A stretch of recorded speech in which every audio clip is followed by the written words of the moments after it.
What's going on, everyone? It's Friday night. You know what that means. It's Gotham City Lights, the podcast with me, Dan, my great co-host tonight. We got Cali Comics, we got Paul in the 619, we got Real Rude, and we got our special guest tonight. We have Cisco in the house. What's Yeah. going on, everyone? How's your Fridays Oh. going so far? Pretty good. Ready for Good. the Gotham City Lights podcast, that's for sure. This is going to be a good show. Yes. Oh, Yeah. To prepare for the show, I've been sleeping all day during the week and only coming out at night. Perfect. Perfect. That's what we like to see. Yeah, dedication. We got a few new things tonight we're going to try out. So we want everyone in the chat to let us know what you think. We got a nice video coming up before community shout out that Callie did. We're excited to debut that. And yeah, before we get started, I just want to give a shout out to everyone here who's in the chat with us. We got Robbie Josephs. What's going on, Robbie? Thanks for being here. We got Cali Comics in here with us. What? Yeah. Callie's here? No way. We got Robert Pop Good guy. Springs, one of my dear friends. Thanks for What being up, here, Pops? Robert. You're always here. Appreciate you, buddy. We got the Collector P's in the house. We got Zach in the house. What's going on, Zach? We got Dave, just your average geeks. What? Yeah. Go, Dave. Who else Yeah, in here? LCC. That's what we got in here for right now, but we'll shout everyone else out who comes in here. We'll just give them all hi. Dave saying hi to everyone on the panel and Cisco as well. We got Robert, everyone saying hi to everyone, which is great. So before we get the show started, I'm going to highlight Cisco because he wants to say something that we got going on in the club. So let Cisco take it away. All right. Well, just wanted to remind everybody about the February cover challenge coming up February 1st. If you haven't seen it, it's on our IG, Black Order Comic Club. Feel free to go check it out. If you take part in it, you can sign up to join in our special prize that we're going to have at the end of the whole thing. Anyone that takes part in it, 90% likes the post for it. It's the one with Nightwing handing you the Valentine's card. And all you got to do is go tag 3 people that you'd love to join in this cover challenge and possibly win that prize. So if you haven't yet, please do so. Tell people about it. Spread the word.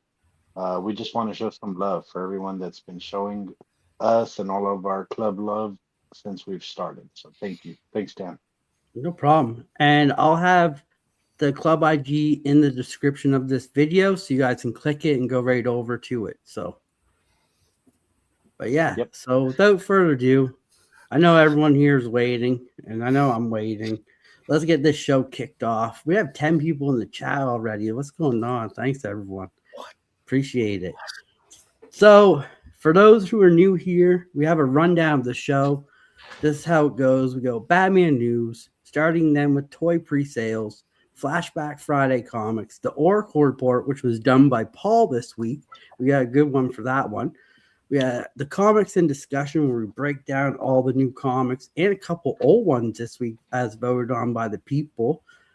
We have Friday Batman covers just to let you guys know where you can send them. We got everyone's favorite segment, the community shout out.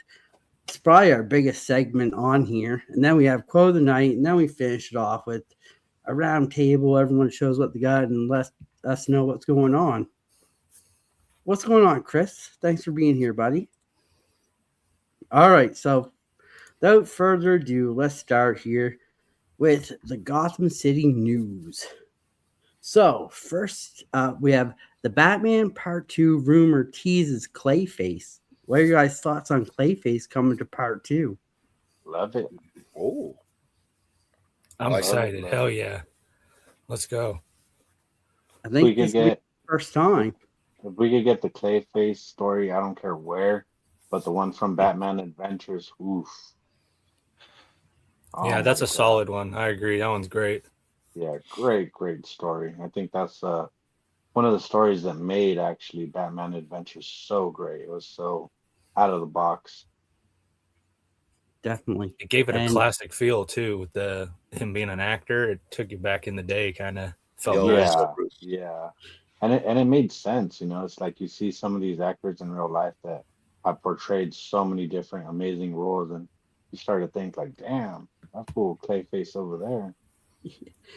I think this will be Clayface's first time in actual movie too, because we haven't had him in any movies. Oh yeah, live That's action. That's correct. true. That's correct. Well, So you know what I like about Clayface? He's so versatile. I mean, he could imitate anybody.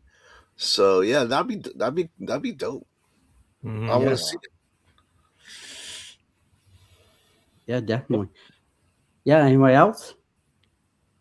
No, I think I love it, and like uh like they said, most of the Batman stories have been told, so I think it's time to have some new ones and get some new villains in there. So Yeah. many great villains and so many great stories they could tell. I'd love to see the ventriloquist in the movie one day. Yeah, That'd be awesome. Oh yeah. yeah, definitely. All right. Next up, Tom King says Alfred's death was a fake and it was meant as a scarecrow-induced fake out, not permanent. Yeah. What? When I Well, who read made that, who made Tom King? I mean, who I says don't he know. gets to say? That seems like a silly way to just say, "Hey, I want to write him back." I well, don't know. I the mean, thing is that it was Damien that saw Bane crack his neck, right? So they were saying that Scarecrow induced Damien with because when they told Tom King you're gonna have to kill off Alfred, he didn't want to do it. He was like saying, "What? I don't want to kill him off. People are gonna hate me, right?" So, and that's true. I did hate him. I was like, "You fucker! You killed off, But then, you killed off then who'd they Alfred." bury? Who'd they Yeah, bury then? yeah. Yeah, And then, yeah, dude, you buried him and everything. He's not coming back. He's not it's coming been a back. minute. He's been like Damien may have saw it, gone. but everyone experienced it. Yeah. Oh yeah. Oh yeah. In one of Dude. the earlier Damien runs, he's thinking about him all the time. I mean, I don't know. Was he captured? Was he like this whole time has been like what captured? Whatever. Oh yeah. Well, throughout like Batman, Nightwing, you know how like they'll have scenes with them actually having conversations with Alfred. It's ingrained in all their brains. It's kind of, and even in uh the Matt Fraction run, he that Batman is seeing Alfred. It's, oh damn, I'm getting all feelings again because I remember reading that issue where Bane cracks his neck, dude. I literally cried. I was like, what the fuck? Yeah, and then that came out this week, that story, and I was like, yeah, what? It was just supposed to be fake. And but so many writers have come after, Chip Zdarsky, Matt Fraction now, and dude, he's still dead. You Yeah, know, I and that's mean, he crazy came because back. He came back in. I'll give you one better. He came back in. I think it was Death Metal or Joker War, where yeah, I think it was Death Metal, where he brings him up as a zombie. I mean, who did he yeah, bring up? yeah. I mean, He's yes, like the Batman to laughs version of Alfred. yeah, So it's just a cop out. Then is what we're coming to the conclusion of. well, yeah. I it's think it's so. comics. yeah. It's comics, and no one Although we really all ever miss stays him, dead. What's I've up, had Chris? some good moments reading him while he was dead, Yeah, like in the nobody minor. does ever stay dead. You're right. Comics thing. Yeah, Yeah. it is. It's Very, a very trope. few people have actually stayed dead. I'd I Right? love wanted to to see jump right that into list. Lyra and Ivy, but in the beginning, we'll wait for that. Actually. I'd love to see the list of people who actually stayed dead in comics. Hmm. Yeah. Yeah. Just I'm before we talking, get going here, shout out to Bruce, Kingdom of Nerds, Boston Chris is in the house, and Brian, Mr. LCS, the Godfather, is in the house. Thank you all for Yeah. What's being up, here. fellas? Appreciate you guys. So next up, Tim Drake's future is in question in Batman number 6. Huh? So just a little food for thought there. So this might be the last we see of Tim Drake in Batman #6, maybe. What? No. What? I doubt it. He looks like from the picture of he looks like he's just acting up. Okay, I'm gonna act up today. Dude, if I mean, Bane he's shows probably up mad and cracks his neck, I'm gonna be pissed off. He's probably mad because What the Damien fuck? keeps picking on him. You know, he's like, he's picking on me, man. Leave me alone. I'm leaving. So I I'm didn't not see sure how that. to Where'd you take see it. that? I'm curious now. I'm not sure how to take this one. Is his future in question, or is he leaving? Is he going to do something else like Nightwing? Is he going away for college? Because I mean, Bruce is teaching him how to drive. So I don't know. Which Well, is weird you know- because I feel like he's everyone's favorite Robin. I think he's the most naive out of all the Robins. He's like the most naive. He's still like that little kid. Why would you want to get rid of that guy? I mean, I don't know. I don't know how to read that. Maybe Damien got something to do with it. Ooh, Like, I yeah, guess my we gotta word, have to fuck. read it, right? We have to read it Yeah. and find out. But man, I'm curious. Damien kills him. He cracks his neck. He's Oh. like, I can only He leave. would if I Oh, if he was writing Batman, he would. Just kidding. Yeah. So that one, I don't know. I'm curious. We'll have to when we read it, we'll find out more, I guess. But like, I thought, if anything, maybe Damien was stepping away after what happened in the last issue with Damien and Batman, and Damien kind of slipped out Bruce as that little punishment. There's so much that last issue left that it's kind of hard to see what's going on right now with Tim Drake. Yeah. All right, here's another good one for you. So 542 people dressed up as Batman to break the world record for most people dressed up as Batman.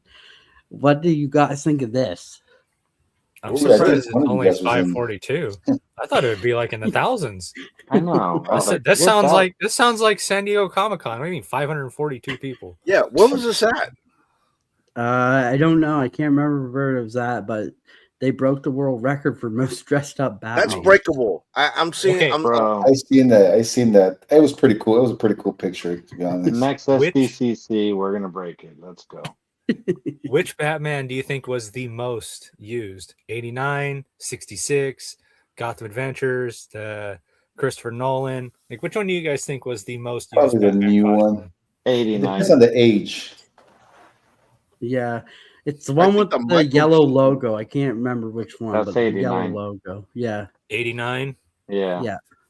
I tell you what, next year there'll be more after they all graduate from that one college that we've been No, looking they'll into. all be absolute. It was in They'll Canada. be carrying Cal- axes. Calgary, Canada. No, not Calgary. That's what it says. Victoria? No, it's Vancouver, Mm. BC, No. British Columbia.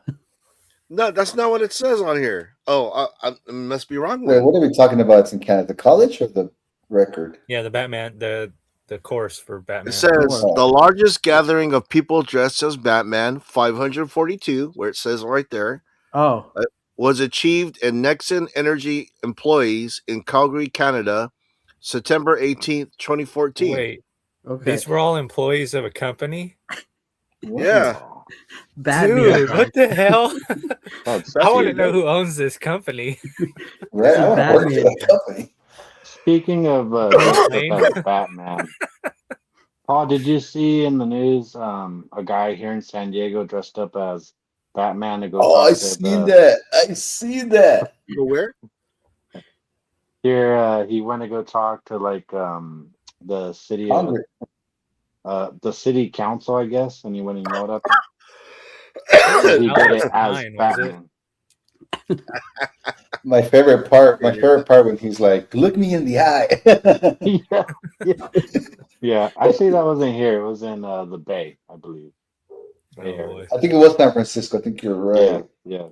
That was funny. He was serious. Imagine being the guy listening to him because he was mad. He was, mad. giving out his side of what he wanted to say. He's all banging on the desk. And I'm just like, bruh. I wonder I Awesome. wonder if he wore the Batman suits, so they take him seriously, but then they probably didn't take him seriously because he was The guy wearing wasn't it. smiling. It's crazy because what he said was like so serious and so real, but the Yeah. whole time dressed as Batman. So it was like, and he kept saying, "Shame on all of you," except for one of them. He was giving props to. Yeah, I said he I don't was know. single one. Maybe next week we can get that video because it was hilarious. The comments were awesome, bro. The comment section was just insane. All right. Next up, so we got the first look of Absolute Scarecrow for Batman 19. I actually got a slide here for us, and there's what it looks like. Ooh, So I this dig is it. the new Scarecrow for Absolute and the blade Ooh, there. that looks good. That looks good. I like that. So what are you guys' thoughts on the new Scarecrow? What if it's not Scarecrow? What do you mean? I don't know. What if it's not Maybe it's Scarecrow? What if it's They someone said it was. dressed They like the said it was Scarecrow? Scarecrow. I mean, that's the only preview that we have of Yeah. Scarecrow. Well, yeah. just looking at the image, I like how it's reflecting off the of the knives, like kind of like a homage, ooh, homage, and then the like the neck is all stitched up, and then the eyes are Yeah. buttons, and then is that like strings in the mouth? Yeah. I Yeah. think so. I think they Shit. sewed his mouth up and he just stretched the strings Ooh. out. I'm all Makes in. sense for I'm all Scarecrow. in. DC, I'm all in. That's dope. And it looks like the eyes are buttons, Mhm. Yeah. like Like green Coraline. buttons. Wow. You think he's full of straw? I don't know. He's got a suit and tie, which is unlike Scarecrow. I know, he looks cool like that though, doesn't he? Yeah. He Yeah. looks different. You know, Actually, he 'cause does. kind of like besides like the fear agent that he has, is like if you could like if you're immune to his fear agent, he's kind of a pushover. You know what I'm saying? But Yeah. this guy like looks like there's more to him than that. So I yeah, like- I'm looking forward to a badass Scarecrow. I like how you brought up Fear Agent because the way he's dressed, it almost makes him look like an agent. Yeah, Okay, I can see that. yeah. So- Or a gangster. yeah, or I gangster. was yeah. thinking like a he kind of looks like a safari hunter a little bit. Yeah. Yeah. Actually, you know what? He does. Yeah, Maybe he's in that island. Oh Ooh. shit. Maybe. maybe. But yeah, I thought this was pretty cool. And if this is one of the covers, I'll definitely be picking this up. Yeah, he does look like a hunter. You can almost see the boots. All he needs is that little stick or whip, whatever they carry. But yeah, I thought this was pretty cool. We got to see like a little bit of a preview of it. The hands in the pockets, that's kind of menacing and a little ominous, dude. Yeah. He's pretty confident. He's got his hands in his pockets. Yeah. Yeah. I didn't even notice the homage till Paul said that. Does look like the Hulk and Wolverine homage. Yeah. Oh yeah, 240. Yeah, I was like, what homage you guys talking about? Yeah, that makes sense. I thought this was pretty cool. I thought this would be a good little discussion point there. Because it's always cool when we get to see like a little bit of a sneak preview of some new character that they're bringing in. What's going on, Daniel? Thanks for being here. Suave Scarecrow. Right. Travis, what's going on? Thanks for being here. What's up? DM. Yeah, let's go. All right, next up. Batman and Wonder Woman team up in an all-new DC comic series supposed to take place after Hush 2 story by Jim Chung and Joseph Loeb. Okay. So when's Hush gonna end? So this is gonna come out in what? After Hush, 2028? Nice. Yeah. 2028. Can't wait. Yeah, this is the only comic that's once a year. The rest of them are once a month. Yeah. I'm more like once a week. Right? What's going on? Yeah, up, Ryan? Ryan, let's go, baby. What? Let's Yeah, go. let's go. That's a cool logo he had. I know, I love it. We're in the presence of the tribunal right now, brothers. So yeah, this would be a cool little team up. See Batman, Wonder Woman team up in series. I don't know if it's really going to be mini or it's, ongoing. This Absolute 16 was pretty good team up. I liked it. They were funny I was together.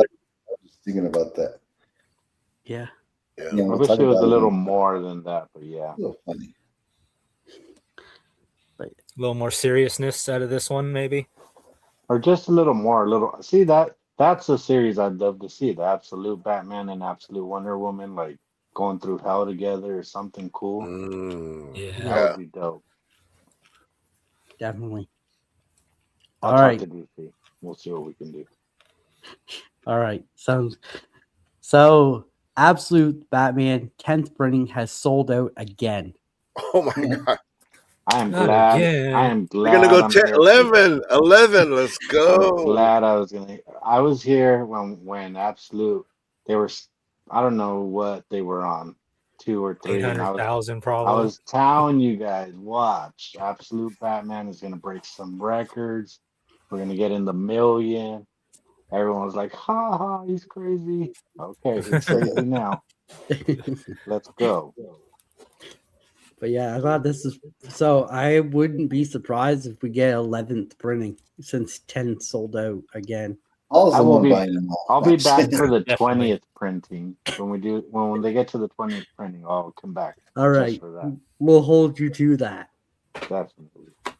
So this might be the highest printed DC book since the Killing Joke, then, Yeah. Wow. and maybe the That's a Watchmen, good one. because they keep reprinting Watchmen too. Yeah, it must be but getting not con- close to the Not Transformers. consecutively.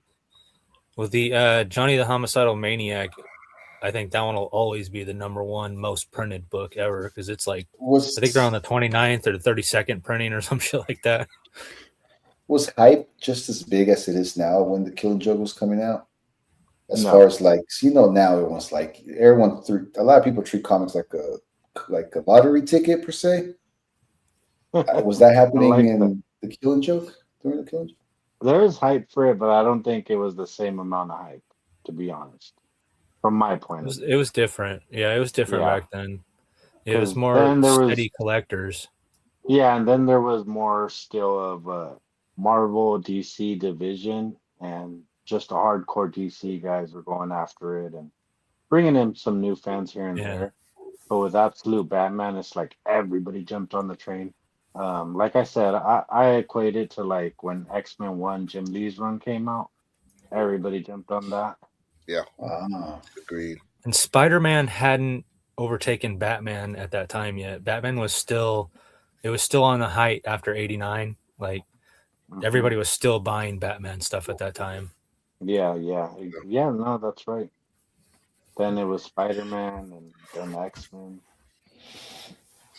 All right, next up, Absolute Batman #13 almost sold 200,000 copies and not blind bagged.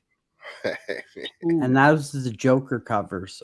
That's awesome. That's speculation. Here we go. So that's pretty good. That's almost to what Absolute Batman #1 sold. What's going on, Callie or Glenn? Hey, Glenn. What's up, man?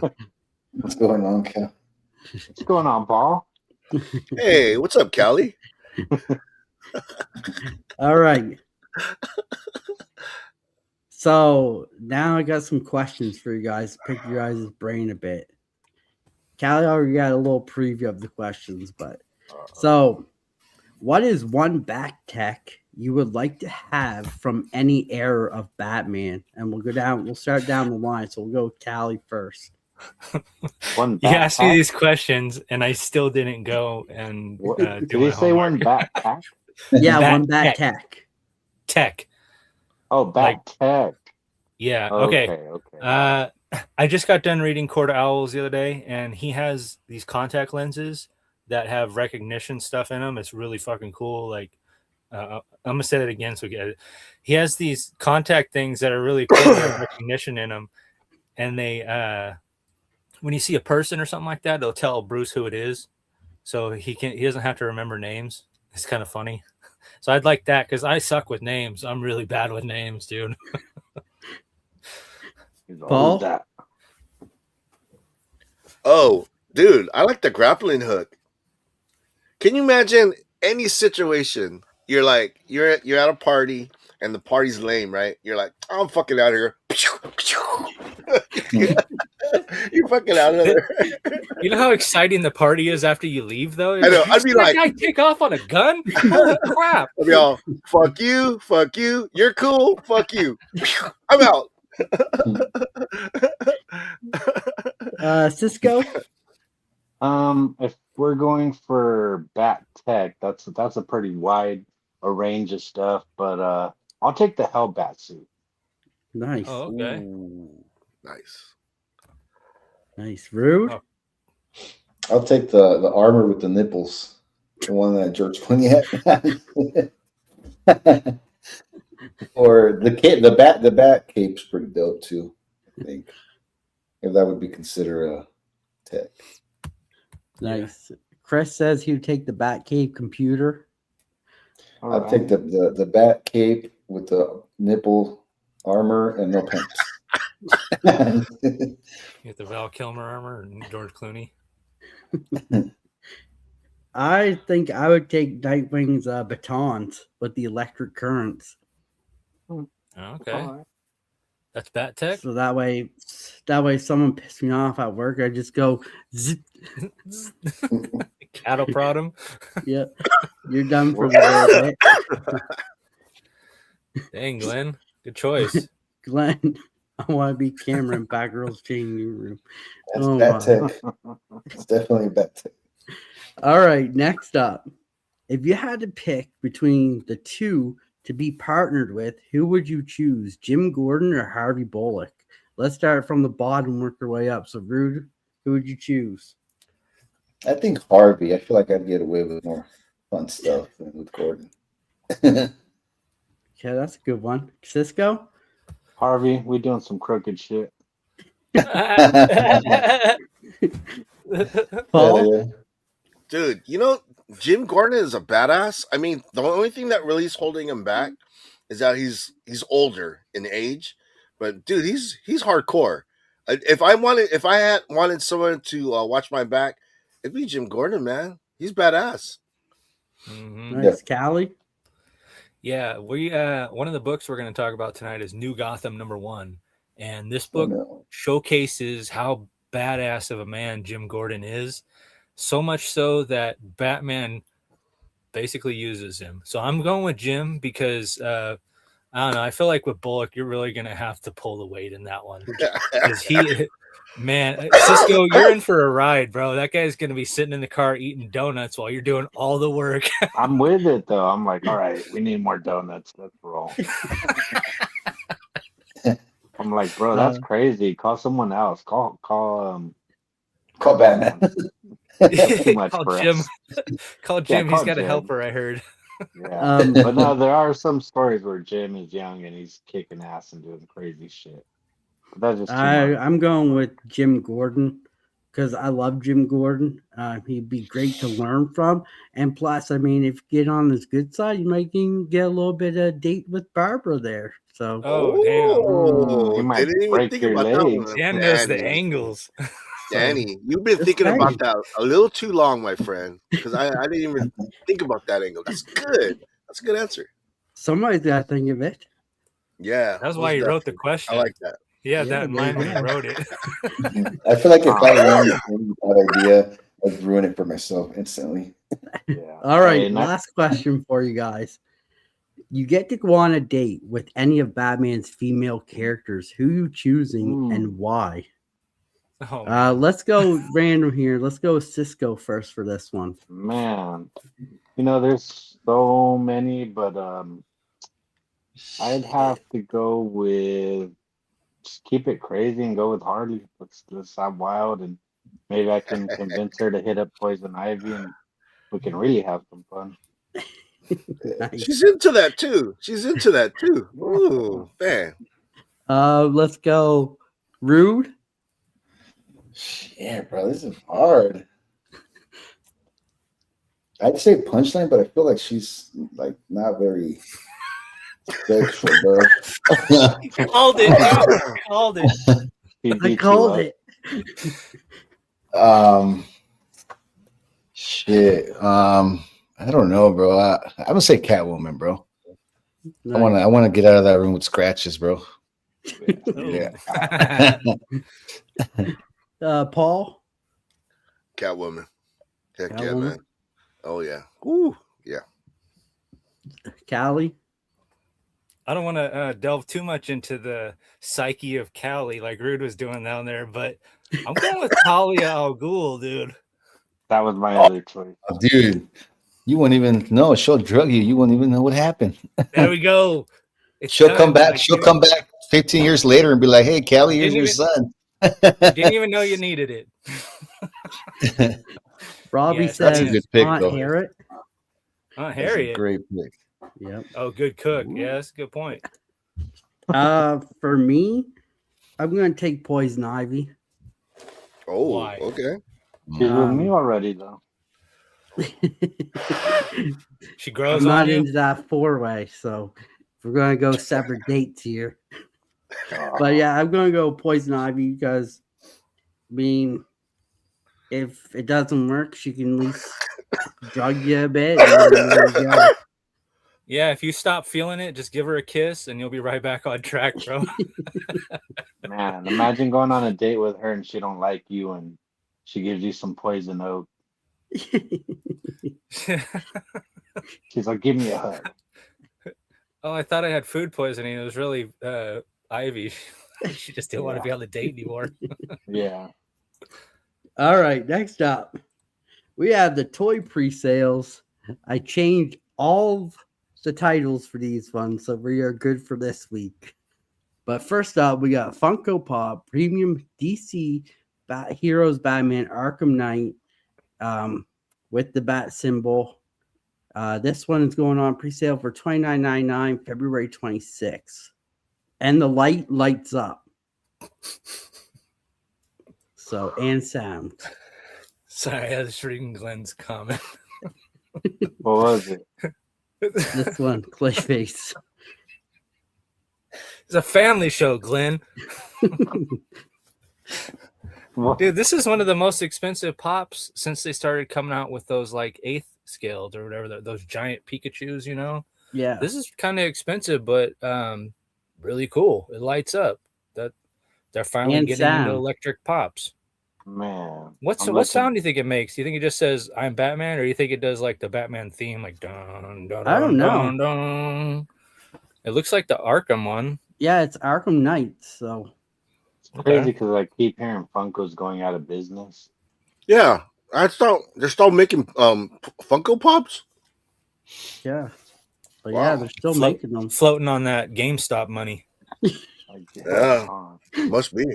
they're trying really hard What's to get going on? the business back. I mean, it looks cool, but as I glance at my wall of 100 Funkos, I'm good.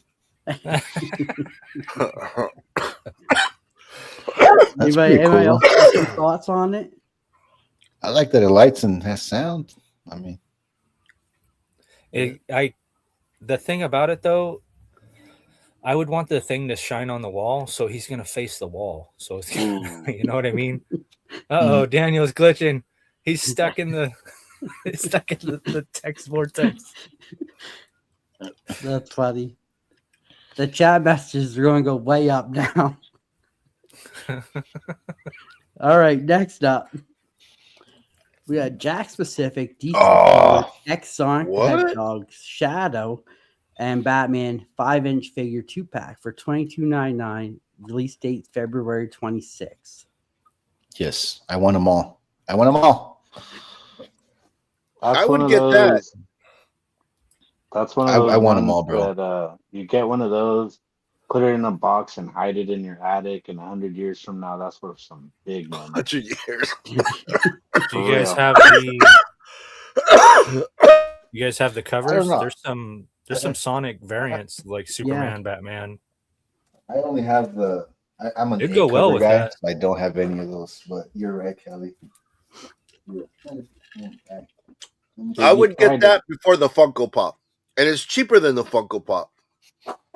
And more collector because it's two realms. Yep. Yeah. Yeah, and it's more displayable too because you could hang it on the wall. Uh-huh. Mhm. Yeah. Or in a If I box had the for money, 100 I'd years. buy I buy 2 sets, one for the attic and one to Open. open. Look, Mhm. that's the only cover I have. I have all the issues, but Oh, It's called dope.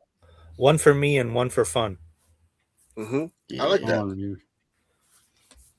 it's so fun. It's a fun story, bro. I mean, you know me. I like silly stuff. Oh, Tails was is cool. cyborg. That's cool. Yeah. They all kind of. It's a great story. They all kind of Justice League dies, so they all go into their realm and become, or not become, kind of substitute them, each of them. So That's you pretty cool, got dude. yeah, Nice. got Knuckles Shadow as Bat or Knuckles. Superman. There you go, Glenn. Little Superman for you with all this darkness. Love it. Love it. Yeah. All That's right, pretty next cool, up, we have Revoltech, DC Comics, That's Amazing cool. Yamaguchi, Revoltech, Nightwing action figure. Pre-sales $109.99. Release date is the 11th, 24/26. Wow. You know what? I That's need a pretty Nightwing. collectible. That I is need a pretty Nightwing badass. action figure in my collection. Dude, the You ever seen pose? Black You can pose Mask him with like Jet that? Li? It reminds me of Black Mask for some reason. I don't know why. The mask is a little different, right? Yeah. It doesn't have any. This one doesn't have any blue on it. That's why. Yeah. And it I doesn't like have this like the one. cool hair. It's usually just blue right here, isn't it? Like, Yeah. But yeah, See, look at he's that. okay. he's got his 2 batons. I He's see got that, I a see that. gun. Like he comes with a lot of accessories, different hands, different heads. But yeah, it's Revoltech, and Revoltech does some great stuff too. For Oh. people who do action figure photography, this one looks like it's worth the money. Yeah. Look at the pose that he's in. Like this chocolate Batman, the McFarlane dude. I can't get him to sit correctly because his legs won't go out. They do this weird ass thing. So there's no way I could get him in a pose like that. It's because he's chocolate, Callie. Oh, I gotta warm him up. That's right. Put him in the Plus, you never microwave know for what 10 they do seconds. for Throw him in the pictures. microwave for a second. But Yeah, that's highly posable. I think that might be worth it if you're into high quality action figures. yeah, I bet you that baton comes out too. yeah, Yeah. he does. Does it come with 2 different butts? No, But yeah, it's one for show and one for play. One for play. Hell no. Well, you don't get in the way, so you put the show one on for the pictures, and you put the play one on when you want to, oh my god. Yeah. Stop while I'm you're gonna at need it. $200. That's all right, Glenn. Hey, everybody, you could post your Batman covers whenever. If you don't get them in by the timeline, we'll just push them into the next week. No worries. Yeah. Okay. Definitely. Yep, Yeah, but batons I and thought butts, this Glenn. one's a cool figure. I thought this one's probably the best one of the couple of the best figures we've shown so far on the show. I hope he has would different too. hair. I mean, I don't know why. Yeah, but I was feel gonna like say that. I if like he had a couple of different hairstyles, that would be kind of cool too. Well, he did say he has different heads, so maybe. Yeah, he does have different heads. Okay. But yeah, so next up, the Oh. Funko Pop Heroes DC Sonic Hedgehog Shadow as Batman. Pre-sales $14.99, July 25th, 2026. My birthday. This one comes out. So Rude, I'm expecting this for my birthday, just so you know. Oh, you're a Funko guy, huh? Obviously, you could. All right, I'll buy you this one, and you buy me the other one. Okay, that sounds good. They're But doing yeah, all what are of your them? thoughts on this one? You think they're doing all the ones in the variant that Rude showed? I think so. I like the toys better than the Funkos as far as this set goes. I don't like this Funko. Yeah, but No? if you're at Walmart and you saw that sitting there, you'd probably grab it, right? Yeah, definitely. Yeah. Oh, I mean, I really want those other ones. I knew about those other ones, but you're probably the- right. the Especially they double were all set? there. Where it has Yeah, the like the Shadow actual and like Batman? figure. Yeah, Yeah. but again, like if you saw the whole set in Funkos, I probably would. You're probably right. Bro, this works for Funko too. The whole cartoony style, it just works in that Funko style. I like it. Yeah. I'll I probably got get the one or death two. metal I got the death metal Batman. I love that one. Oh, Me nice. too. Yeah. Where he's with the guitar. Ooh. Me too. It's just right there. He That's takes it with him dope. everywhere. That's Bruce dope. has it right on hand. That's his All little right. boo-boo. So now we're Not going just to that the one. I throwback. got this one too. Sometimes I take them out and play with them. Just kidding. So throwback kiss. comic this week. Batman Family is an American comic book anthology series published by the comic book publishing company DC Comics, which ran from 1975 to 1978, primarily featuring stories starring supporting characters to the superhero Batman. An 8-issue miniseries called Batman Family was published from December 2002 to February 2003. Has anyone read this one? Not that one in particular, but I have read the one with the Joker's daughter. Okay.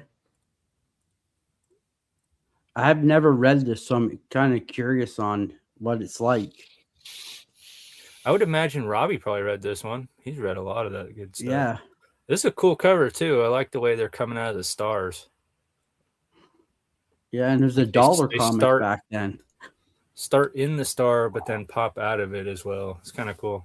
This is the story of when they become porn stars. That's why. Oh, okay. Who's the girl on the bottom left? Huntress. Huntress. The star of the Ah. film. Star of the film. Yeah, Man Bat's probably I wanna just see holding her the camera, scene right? first. Yeah, I was like, how's Come Man on, Bat Mike. related to that? You don't want to know. Bro, He's Yeah, like we're this the whole time, holding the camera. What's We're up? onto something here, guys. We're onto something. What's going on, Mike? Thanks for being here. What up, Mike? Call me Batman Bombay. Mhm. Yep. That's a hint at their podcast. If you want to know what's up with Batman Bombay and Dan down there, definitely go give it a listen. Yeah, fun time being over there with Mike and his co-host. Fun time. All right, next up we have the Oracle Report. This is from Paul this week.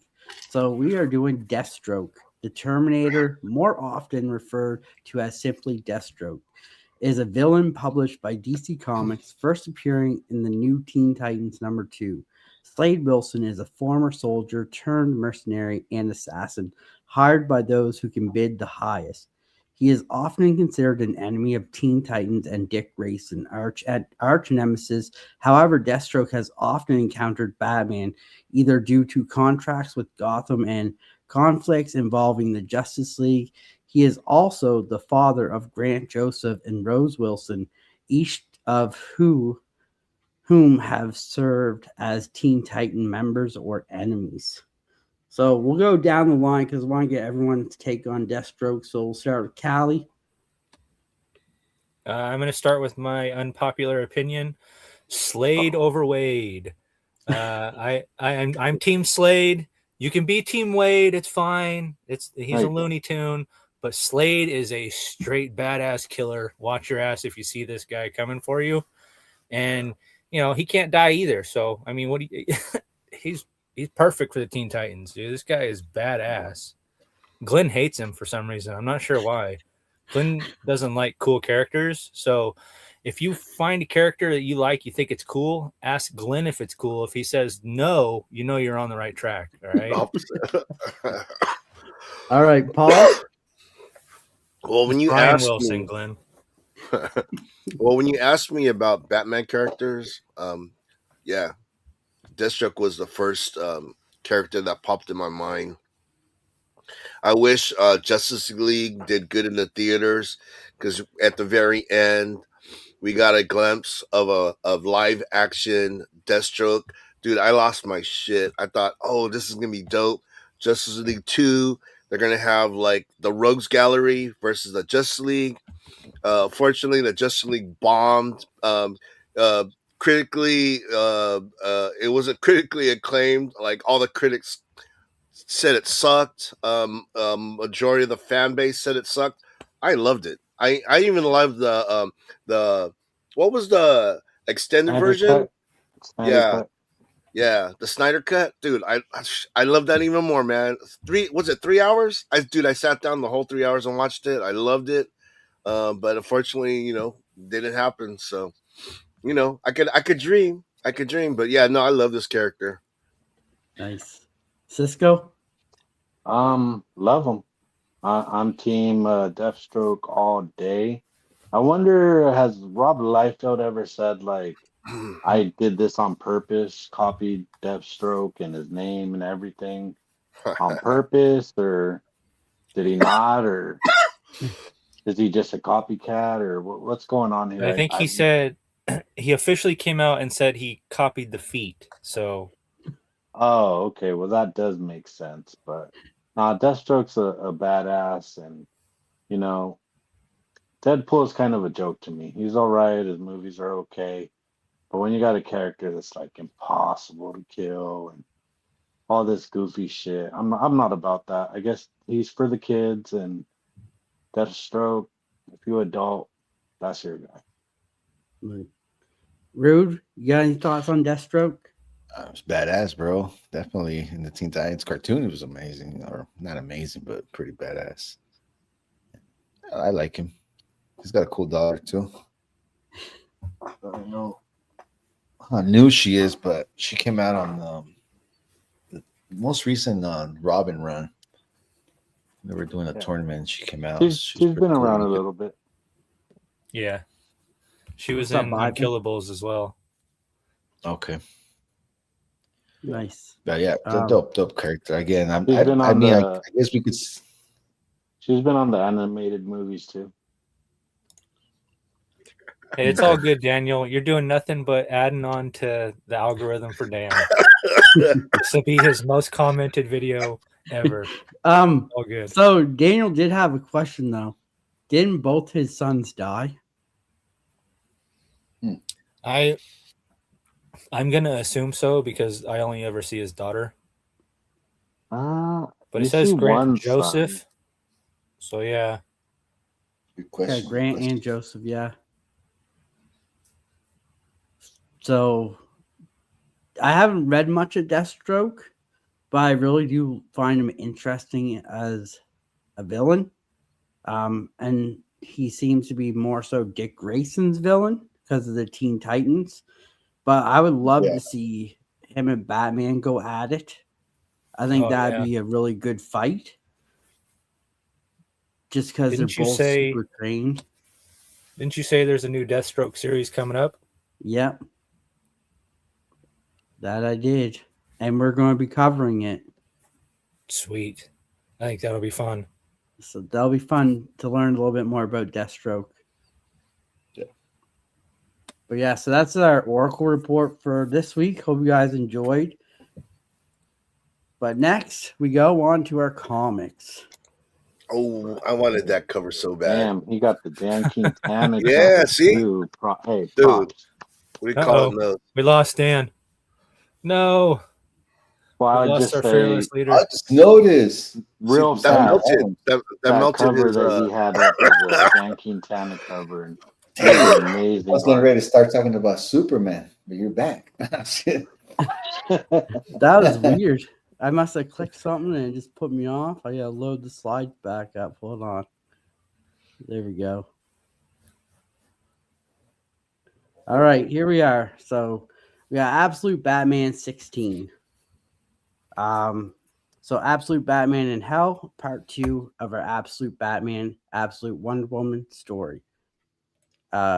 Bruce Wayne is on a desperate hunt to help his friend Waylon now transform into a monstrous crocodile roaming the sewers. Consumed with a deadly hunger, Batman's last option for a cure is to turn to a god for help. But will he have time to descend into the depths of hell to get it? So let's start with Paul. You want to take this one away first? Yeah. You know, the thing with me is it just seemed like a dream sequence, to me, because, he sees his dad, Dude, my nose is so red. My nose Sign language is so damn red. Why did you Blow me up. This is what you do to us on Friday or Tuesday night. Thank you. Comrade. Oh, is that me?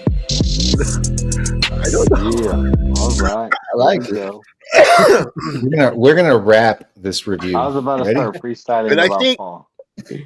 I think Cisco So said it next man earlier. up. I wasn't expecting the humor as Yeah, well. right. It seemed like a dream sequence, and Hello? then there was a lot of humor, and I was like really like Is surprised. Dad talking? What? I'm here. Oh, so Paul's talking. Yeah, Paul's talking. Hit play on Don't- your screen. Touch your screen, Cisco. Touch Paul's nose. I'm just kidding. There you go. All right. oh, that's crazy. I still can't hear him. All right, so first off, I was blowing my nose with toilet paper and paper towels, and then my nose got a little red. So I told my wife, can you please go to the store and get me some tissue with some lotion? And you know what? She got me these puffs with lotion. Nice. Puffs plus indeed. Yeah, but you know what? The damage is That is already so done. You crazy. guys, thanks to Danny, he exposed my face, and it is fucking red. But as I was saying, it was like a the issue seemed like a dream sequence. You know, he saw his dad, and then yeah, there was a lot of like comedy. You know what I mean? And then like which was cool. It was very entertaining. But I thought the part where like he was behind, was it a dragon? I don't know what it was at the end, a big monster, and he was like standing behind it, and she was all like, "I don't think you should be standing behind that." And he's like, "Why?" And then it bucks his ass. The Minotaur. What are those things called? Not a Minotaur. What was it called? Centaur. Or Yeah, Centaur. it was like a big ass centaur. Thank you. cartoony. So Yeah. cartoony, Centaur right? in this one, Minotaur in Fraction. Yeah. Well, Yes. you know, Okay. it was like when I still picked can't it hear up. I actually picked this one up, not that cover. Oh man, I would love to have that cover. Amazing. And I know Cisco, he had that artist do some work for him, do this sick ass Spawn. So when I heard that guy's name, I was like, yeah, this guy, he just kills it. So this is the cover. That's the cover to get. But what was I saying? Oh, I did buy that comic, and I could not wait to get home and read it. It was actually, even though I said that I was kind of like, it was, the humor threw me off. This was my pick for the week, the comic book of the nice. week. I was thoroughly entertained. The art, the whole series, the art has been outstanding. And dude, this cover, oh my gosh, it's beautiful, gorgeous. Nice. Rude? Same, pretty much the same review. Again, same thing. Covers badass. This isn't the A cover, right? There's no way. No. This is one of the variants. He said And there's then, no. oh yeah, that was the A cover. I was like, what's going on? I wanted more Joker, but I guess that was a one and done. So I don't know, but not the biggest be Wonder Woman fan. But again, it was so cartoony. When he gets kicked by the Minotaur, when he's like, what does he say? When he's looking at the Cyclops and she's like, don't look at his eye. And he's like, why is he gonna kill me? He's like, no, he's just rude. Just like, it's such a serious story, a serious plot, and then they come out with that, and it kind of throws you off. It's not bad. I laughed, and also when he gets kicked, you're like, it's like a cartoon. He's like, what? But comes back all badass riding. What was he riding? He was riding a horse, a flying horse. Her horse. Badass. I like the ending too, because Batman has a job. See, this book made me want to read. I'm sorry, you guys know that I've not read like the first from like 2 to like 10, but it makes you want to read some of the origin of what's going on.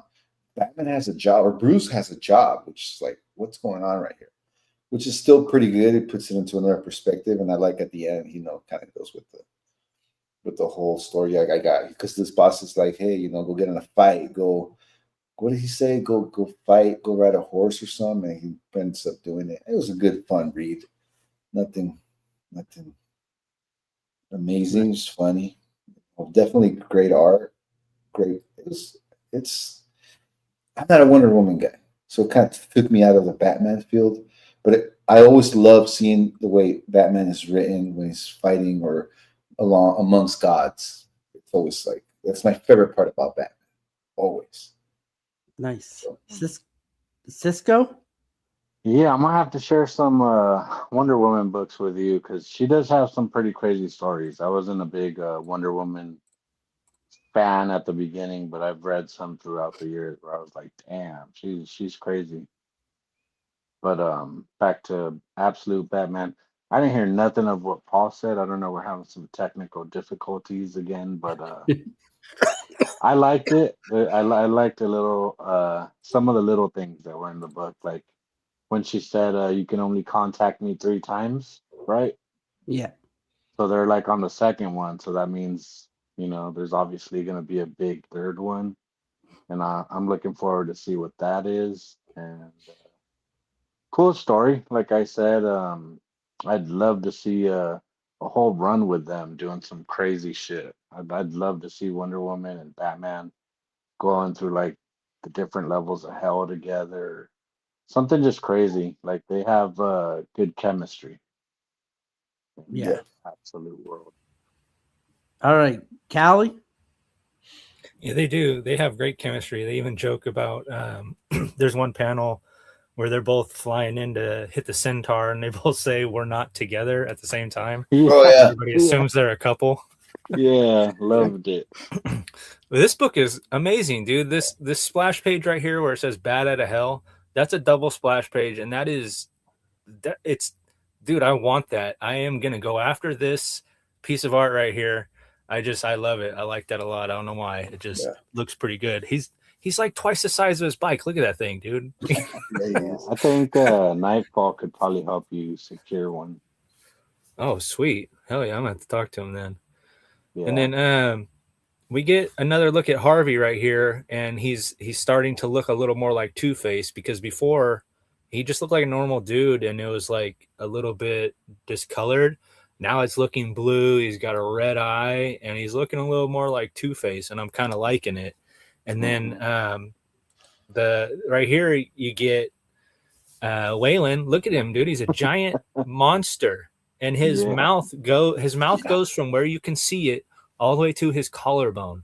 So it's like a giant dinosaur mouth, and it's crazy. And right here, Alfred is tasked with feeding Waylon while Bruce is away, and he brings him this giant cart of meat. As right there you can see, he says, "Don't you eat me." And it's like, rah, dude, I fucking love that panel, because Alfred, I don't know, just a look on his face like, you better not, don't you eat me, you son of a bitch, dude. Yeah. But Batman and Wonder Woman, like Cisco said, Batman called Wonder Woman because Waylon's getting worse, and he wants to help Waylon, and he needs a way to help him stop turning into this giant monster, because his brain is barely there at this point. Like you can see right there, he says meat, like he's barely there now. He's this monster. And so Wonder Woman tells him, well, we can go find this artifact out in hell, basically. I don't know where this is. It's somewhere between the dead and the living, where the veil of the plains is very thin and everything can exist together. But it's like a 40-day trek to get there, and they keep seeing things. Like here you see lightning, and Wonder Woman says, if you look at the lightning, it'll kill you. And then here comes this little dragon thing, and it says, if you listen to the song, it'll kill you. And then you got the Cyclops, like Rude was saying. Yeah, you got a Cyclops right here. And he says, oh, let me guess, if I look at it, it'll kill me. And she's like, no, that's just impolite. Why would it kill you, dude? If you stumble, the sands will kill you. Like everything in this place will kill you if you do anything, right? And they're out there for like 40 days. And Bruce is apprehensive because he doesn't want to leave, because he's worried things are going to get worse while he's away. And he actually has a couple of prior engagements that he has to get to. And he can't miss work. Yeah, he can't miss work. Yeah, exactly. But Wonder So, Woman tells him, she's like, "It's all good, dude, because time works differently here." And yeah, they get to the centaur, and Batman like knocks him in the stomach and knocks him out a little bit. And then, like you guys said, he's just standing there, and Wonder Woman's like, I wouldn't stand there. And dude, the look on his face, he's like, huh? yeah. And then you got that, he just gets cracked, right? And the centaur kicks him like off this hill, and he's just falling forever. And Wonder Woman sends Pegasus after him to save him. And that panel right Calls him there, for dead. where he is riding him, I think that is so badass, dude. Look at Right? that. Oh, And yeah. she just got through telling him, she's like, nah, he doesn't like humans. He probably won't like you. You know, but he saved Batman, which was a really cool little part there. I really liked that. And that panel was badass. And then Batman gets it back up there, and to get the artifact, he has to defeat the centaur, is what she tells him, so that he'll give it to Batman. That's the way she puts it. And Batman notices that the centaur is about to shoot Wonder Woman with an arrow, so he flies Pegasus right in the way and takes the arrow right in the shoulder, dude. And when he actually wakes up, he's back at home, and he still has the arrow in his chest. And that's when he realizes that what Wonder Woman meant was he was going to give him the artifact, but he shot him with it. Like the arrow was the artifact. He rips it out. Yeah, he rips it out of his chest right there, and he's looking at it, and he turns it into a necklace, and he gives it to Waylon, and he's like, dude, you got to wear this. Make sure this touches your skin. And I think it's going to prevent him from becoming more of a monster. And you get this really cool little moment right here where Waylon is holding necklace, and he says Bruce, because he realizes, you know, there's still a little bit of him in there. He's not fully gone. And I really liked that ending. I thought that was really good. And this was just this was my favorite read of the week. I just thought it was a really complete story that was all in one issue, and it was done very well. It was my favorite read of the week too. I think it adds another layer of it where if he can change back, like he said, from wearing that, like it has to touch your skin, that adds another layer to the character. And, you know, if something crazy happens and he knows he has to transform and he has to take it off, like that's crazy. And the cover that Dan showed by Dan Quintana, when I first seen it, I was like, man, that's such a good cover, but almost felt like putting the Pegasus in there was too much overkill. But after I read the story, I was like, oh, damn, he must have read the story, because that shit worked perfect. Yeah. Yeah. Pegasus had a big I'm part. surprised there was one panel I'm surprised none of you guys talked about, which I laughed my ass off. And that was when Bruce comes into the hospital with sandwiches for Oswald and Harvey. Yeah. And they're like, wow, you bring us sandwiches. At least Selena brought us money. And no wonder, no wonder you have a broken heart. He just says giving it to him.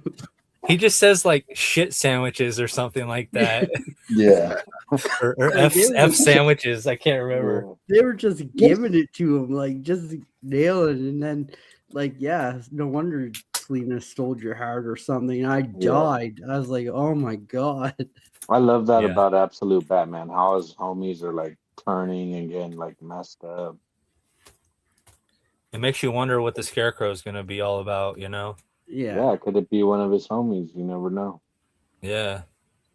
All right, next up, we have Detective Comics 1105, infected, contagious, and running out of time, with mere hours to go before Batman's mind and body are destroyed by the Lion's anti-fear virus. Batman takes a drastic measure and seals himself inside an airtight suit to keep those around him safe, while continuing his desperate search for a cure. But with the virus already taken hold and Batman's fear melting away, the world will soon see how dangerous a dark night without fear is. The courage that kills continues in this penultimate chapter that will need to be seen to believe.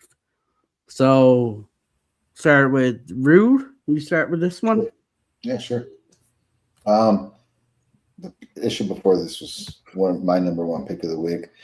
Batman 16 was really hard to. It was really hard to choose this over Batman 16, but this is still my favorite book so far. This is my favorite Batman book right now. Um, the thing I like about Batman, and you see it in all his books, is the goodness that he has. The good person that he is like. See, like when I was young, I was so good, right? My dad taught me to respect my elders, and as I got into construction, that became very hard, very difficult. In construction, you got to man up, and I lost that a little bit. And now that I've been reading Batman, it brings you back to that goodness. Just be good, no matter the outcome. And he's always being good. Like again, I know we're not talking about Batman 16, but the whole point of that book was him saving his friend, right? Crop. And in this one, he saved that little kid. There's a part in this one where someone tells me you created the monster. Talking about what's that kid's name? He's not a kid anymore. The villain and detective. Leo the lion. Lion. Leo the lion. Yeah, he had a little origin story about the kid. How when the cops came in, it's very powerful. When the cops come in, they're about to arrest his dad. I'm not sure what's going on, and the kid's right there, scratches the shit out of Jim Gordon, or is it? Yes, Jim Gordon that gets scratched, right? He's like, it's okay, and then Batman, this kid turns out to be super smart, and then just Batman comes like that thing puts him like a nut in my throat, bro. When he just comes and this kid has power, and when he tells them Gotham sucks, Gotham's evil, but I have faith that if you change one person at a time, we don't say one person at a time, but in other words, just start changing people. It could be a different city, be a different world, and it's this story. And then at the end, bro, when he gets Damian, bro, it's just, oh, dude, no. And again, we see in the Batman that it's not our full smart Batman, right? Because he's like sick, so he's kind of like his judgment is not as sharp as we're used to seeing him. He's not scared. He has no fear.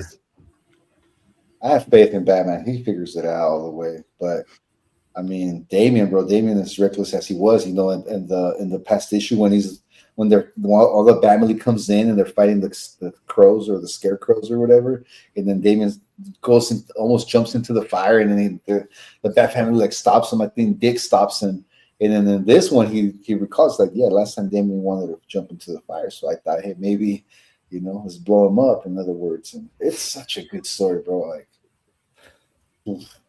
I'm like at the edge of my seat. I liked it. I want to read more, bro. More. I like Detective Comics. I don't know why I've not been reading Detective Comics from like the get go. So that always got good stories. Cisco? Yeah, the Batman Without Fear. I like it, and I'm a sucker for those cool suits. Every time he pulls out some new crazy suit, it's like, oh man, that's money. But yeah, I'll be buying the Funko version of that suit for sure. Cool, man. It would look sick. McFarlane version for sure. Yeah. So, but yeah, I pretty much agree with Rude. It was my number 2 read of the week, so I really enjoyed it. Nice, Paul. No, I thought it was pretty good. The thing with Batman books, his rogues gallery is deep. You know what I mean? And the thing is that they all have like these cool backstories. And the lion, this dude, it's no exception. He's like the son of a gangster, and he has like all of everything's against this kid, but one person believes in him, and that's Bruce Wayne. And he's, the thing with Bruce Wayne, he thinks that everyone could be saved, so he tries to save this kid. And in the beginning, this kid's doing really well. You know what I mean? He conquered his fear. And then they have that scene he's in the gym, and he's kicking everyone's ass. He's just going in there, and then he finally goes against an opponent that like defeats him, right? And then all of a sudden he gets scared again, and then then then he just like disappear for a long period of time, and then dude, he comes back and he's like this super badass like villain guy, You know what I mean? And he's the one that's creating all this havoc because he's like getting into people's heads and making them do stuff that they necessarily wouldn't do. He kind of like eggs people on mental games. He plays mental games with this guy, so he's like a formidable opponent. Um, and dude, he's playing. It's a trip because he's playing the guy that had faith in him the whole time to turn his life around. Dude, he's playing mind games with him, and he's like, "Oh, I wanted you to do this the whole time," you know. Yeah, And the fact it's that crazy. It's crazy. It's a nice twist. Nice twist. dude, So the yeah, fact no, that yeah. Sorry, bro. Go ahead. Sorry. yeah, no. And as far as like this pick, I like what Danny picked. These two titles. It was Absolute and Detective because they are the 1 and 2 of the Batman books this week. Because that was a good read There you too. go. I enjoyed it. Yeah, we got a little guest appearance from Black Canary in this book too. Yeah, that's who And- beats the kid up. Yeah, Yep, she kicked his ass. Yeah, I- nice. She was so high, man. and then we got some. some other appearances of like the Blue Beetle, the Atom, Yeah. all on Mr. Terrific's team trying to find this cure for Scarecrow was in Batman, there too. which I thought was cool. But yeah, this was a really good book. I've been liking this series since I've been reading it. It's something different. We got to see Jim Gordon in this book. Anytime I get to see Jim Gordon, it's an absolute win for me because I love Jim Gordon. He was And we great got in to this see Barbara in here as well as Batgirl. They're all on different missions right now, too, it seems. Like they were all together in that love those cornfield parts, fighting. bro.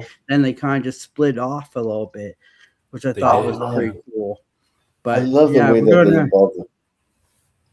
I love the way they involved the Bat family in this books, bro. It's they're all doing something. It's like it makes sense. Like this is what's happening in Gotham all the time. Yeah. But yeah, so we'll turn it over to Callie. He's got some slides here he wants to talk. Hey, Like Cisco said, this suit is dope, bro. Look at that thing. That's cover A right there on the left, and then right Yeah. here you got him just stomping down the street, just ready to stomp some asses out. Look at him, dude. That's like Frank Miller on steroids. That thing is That's badass. I really like that one a lot. Like I just wanted to show off those two panels there. But like you guys said, Leo, like he's a little kid and he saw some shit go down between his dad and Batman. So he is absolutely terrified of Batman.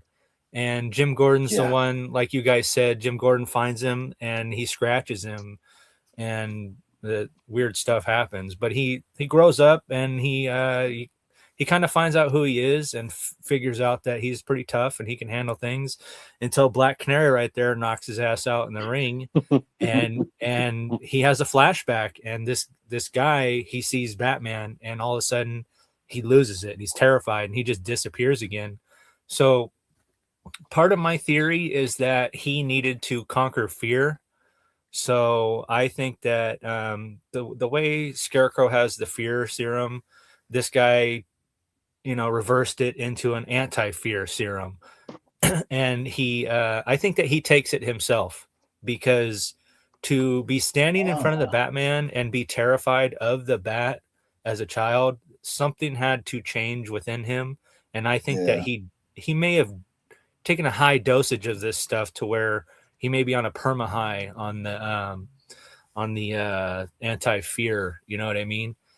But Batman finds him and they're about to fight and he tells him, he's like, what are you doing here? You're not even supposed to be here, Batman. I laid a trap for you.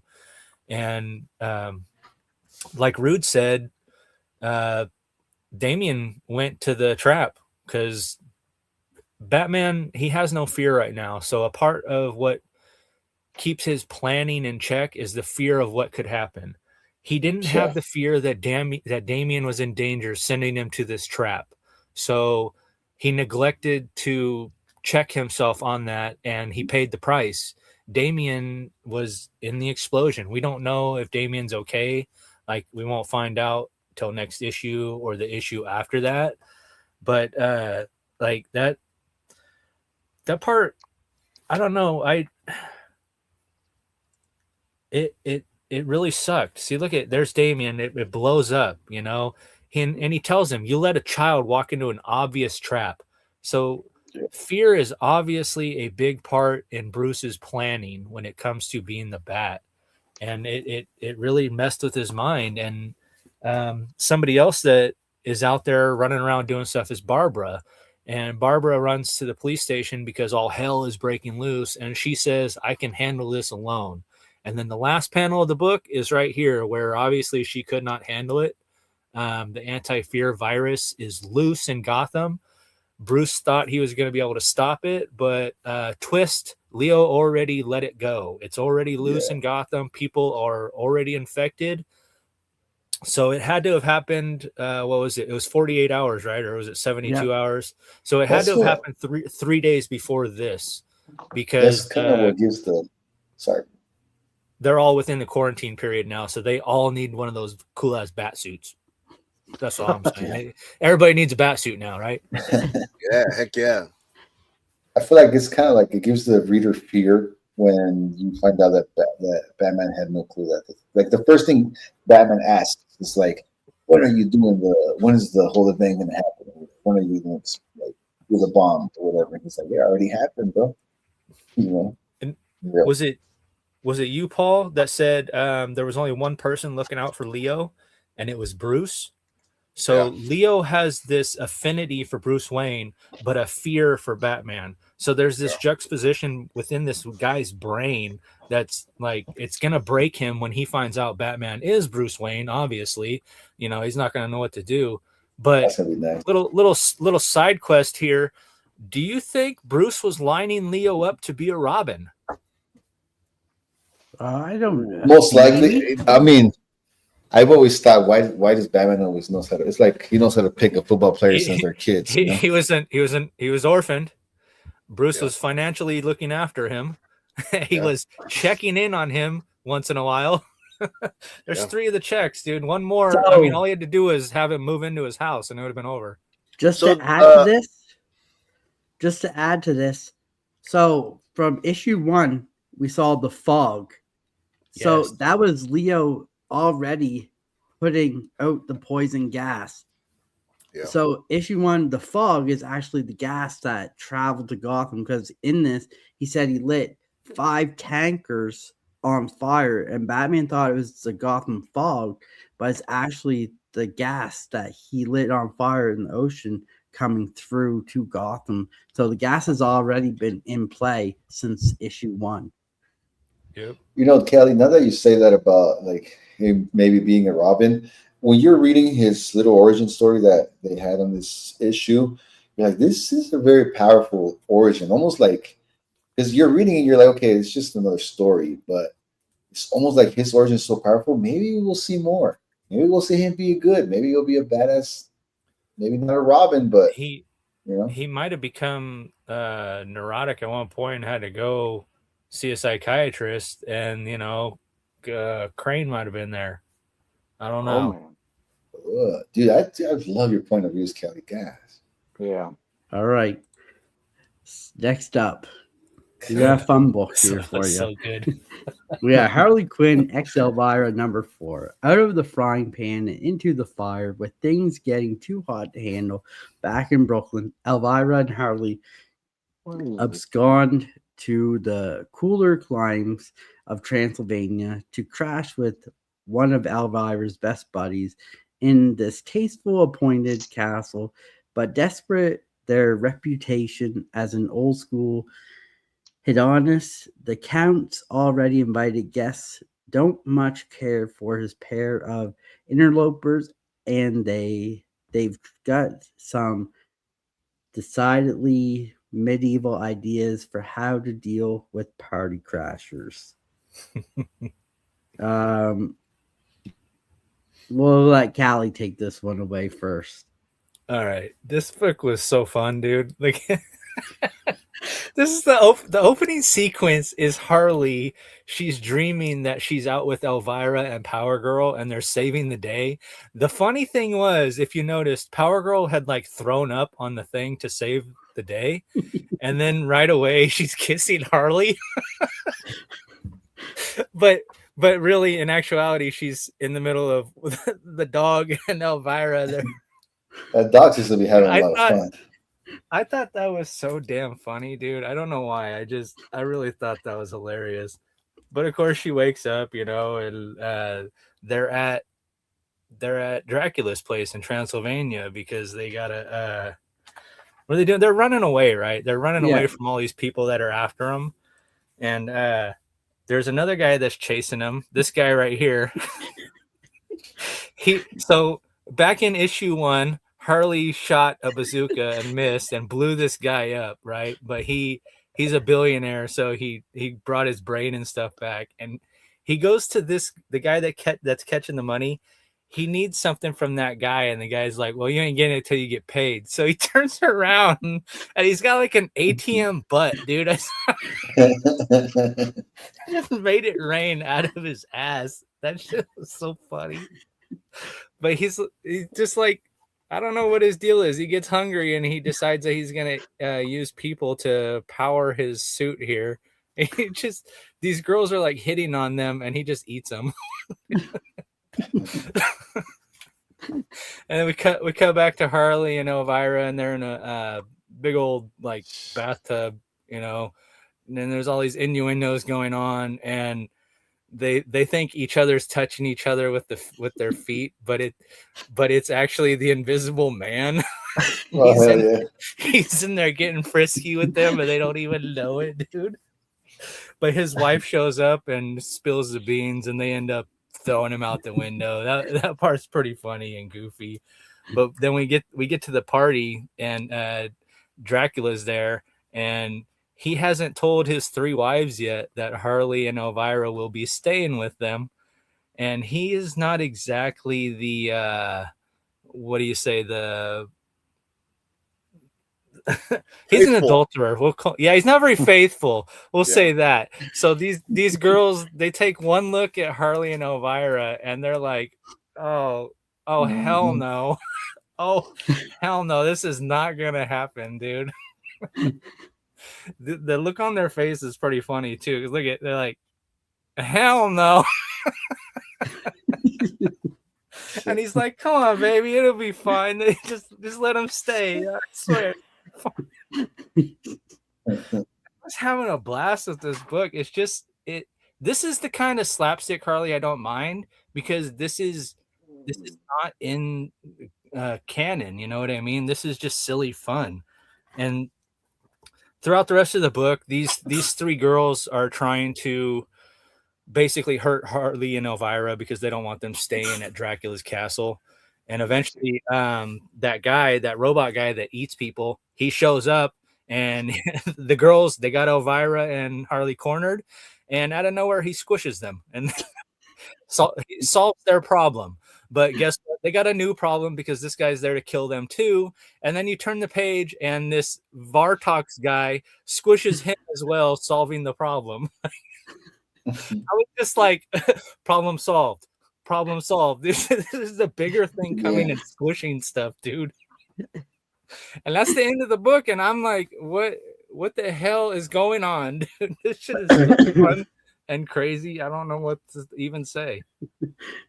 Paul, you want to go next? You want to follow that up? It's pretty much what Callie said. It's exactly what I expected. The thing is that there's kind of like a attraction between Elvira and Harley. They're kind of like up for the idea of getting together. Like when they're in the hot tub, and they think they're like each other's like kind of touching them in a sexual way. They're like digging it, but when they find out it's the Invisible Man, they're like, "Oh hell no!" And I was like, "Okay." And the thing is that don't stop. This is the thing with me.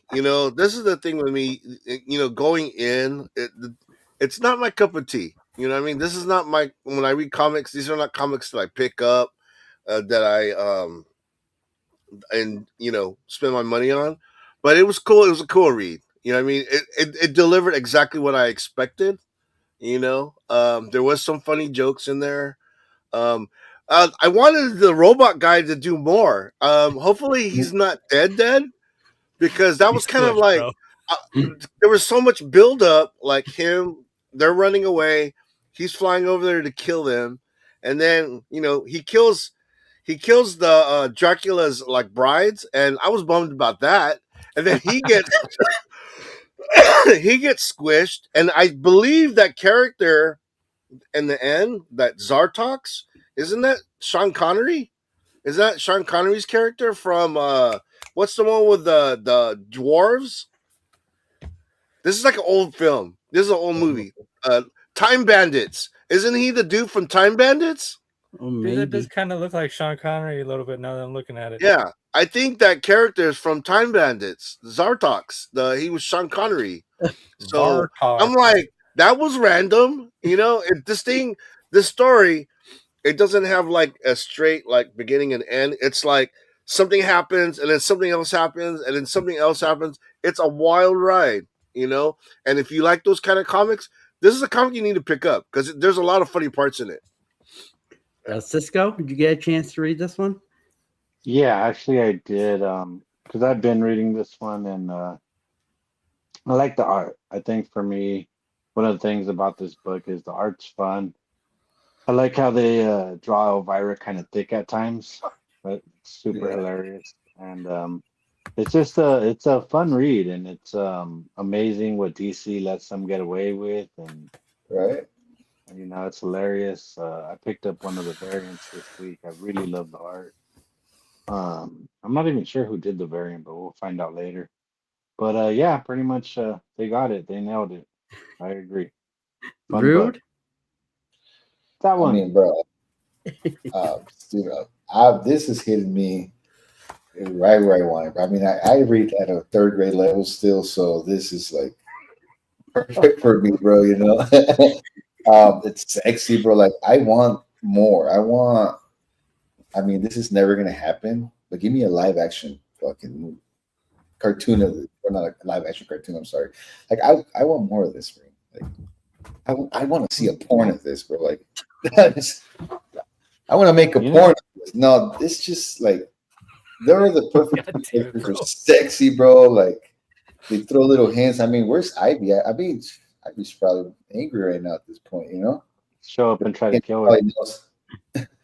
And it's just so perfect, and I love it. This is going into my funny box, bro. Like this is perfect. It's, again, like, just both. I know this is gonna sound very creepy, bro, but it's just like, I really like these two, bro. These two characters are just hot, bro. Like, I want more, and it's silly as hell too. Nothing serious. I need, I like, you guys know, I like silliness. I don't want to. I'm reading Batman Detective Comics. It's so serious, it's so deep. This is like, just like, okay. After a big run, it's like, yeah. I'm kidding. I don't run. After a big day of work, after a long day of work, This has been the funniest ongoing comic that I think we've been reading out of what we've been choosing so far. And it's hilarious, and you get into it. Like, it makes you laugh. It makes you smile. It makes you laugh so bad that you cry sometimes. Like, I was crying laughing from some of these parts in this book, like where they threw the Invisible Man and they're like his junks in the punch. How can you tell? Yeah. You don't want to know. Like, that killed me. Like, just some of the like corny little jokes that they put in there, just stuff like that. Like that bed one where the dog is like licking Harley, and she's like, I need a shower because I'm all covered in slop. So I smell like a dog. I smell like a wet dog. I was like dying. But yeah, this has been one of my favorite like fun reads to read. So yeah, definitely, if you haven't, just check it out. It's fun read. Like, it's gonna make you laugh. But next up, we have Batman Beyond, Neo #1. Neo Gotham is alive and has killed Bruce Wayne. It's rejected Terry McGinnis as Batman and offered him a chance to escape. Terry turned it down. He is the city's protector, and he will uphold the legacy of Batman. Now, Neo Gotham will do everything in its power to destroy Terry, including creating brand new villains to fight him. Terry's first year without Bruce Wayne begins. Does he have a fighting chance?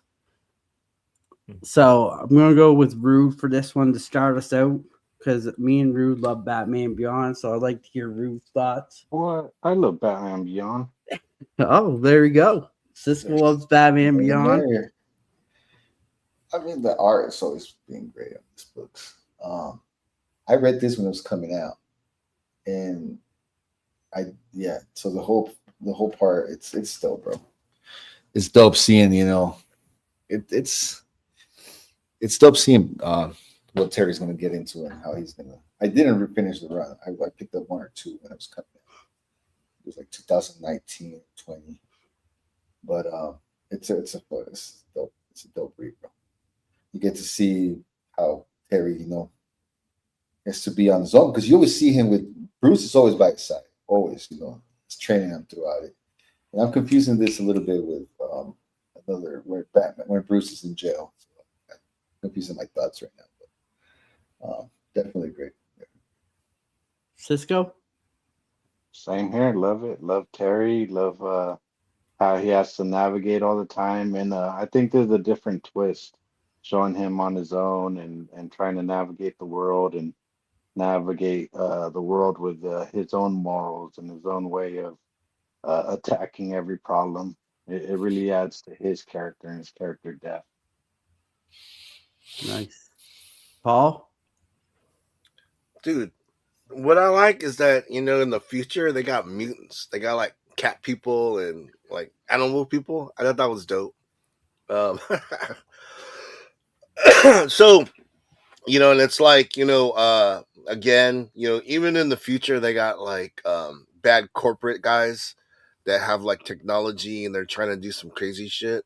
But I know, like, originally, he goes down. It's like the way they do it in the future is they build on top of the older civilizations. So, like, they have, like, older Gotham City, like, in the bottom, and it's crazy because the people still live there, and what was happening is that the kids were getting for some reason they were attracted of going down there, and they were coming up missing. So I just the whole overall story was pretty dope. I thought that was pretty cool. Nice. I really enjoyed this one. Yeah. I loved, like, even how now we have in Matt Fraction's run, we have Batman talking about Alfred in, like, the third person, like, out, like he's there. We had Terry in this one talking like Batman's still in his ear talking to him, which I thought was pretty cool, because, like, Batman Beyond, like Bruce said, Bruce is always there talking in his ear. So I thought that was really cool. I wonder if that's where Matt Fraction kind of got the Alfred thing from a little bit, was from this book where Terry is talking to Bruce in, like, his own mind. So I thought that was really cool. We got introduced to two cool villains, which I thought were really amazing. The Gotham Sword, I think his name is, then, like, almost like a Emma Frost type person. But yeah, I'll let Callie go in because we got a couple slides there from Callie. But yeah, so this is one of the new villains, a Frost dude there. We got to see Terry talking to him.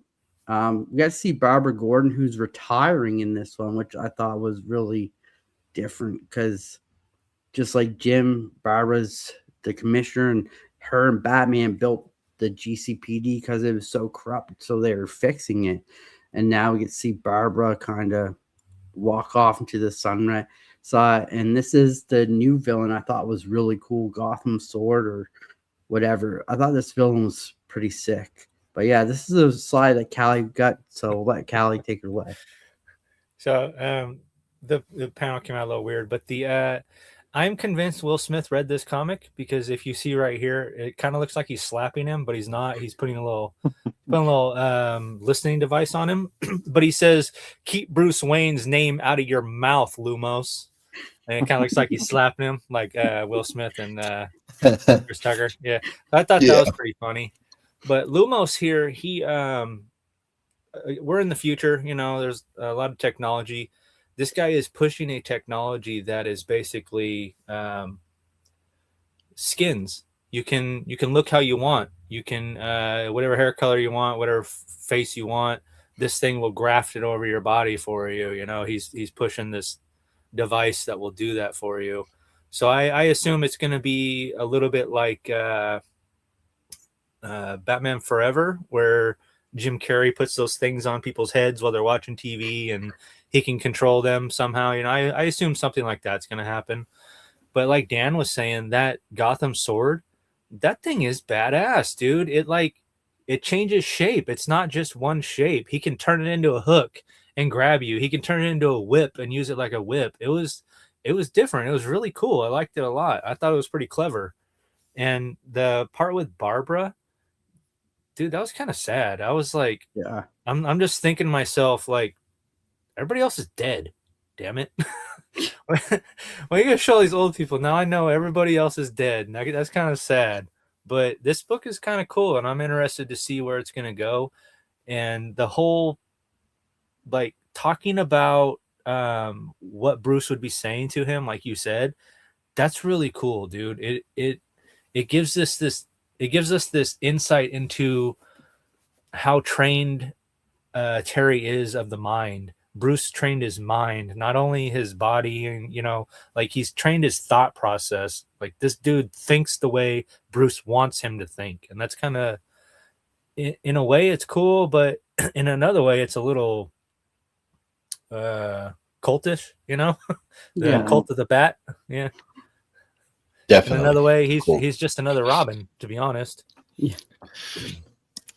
As you were saying, I was thinking this that is a fun book. because when you see Terry's origin, the view that we've gotten is like he jumped right into the bat fucking feet. He wasn't a Robin. I mean, he trained well, but I mean, not really, because you see it in the Black Label book. What is it, Kelly? Is the White Knight Beyond? You see a little bit of or you see his origin, bro. You know what I'm talking about? The one it came out Talking this about year. Beyond the White Knight. Yeah, it shows his origin in that, and like, he is literally a Robin, but he jumped right into the bat suit. And I mean, cartoons had to probably fast forward that part of it, but Hey, Yeah, Danny. the only Robin that was Yeah. physical Batman. Batman was there mentally, but not physically there with him. I read the wrong comic.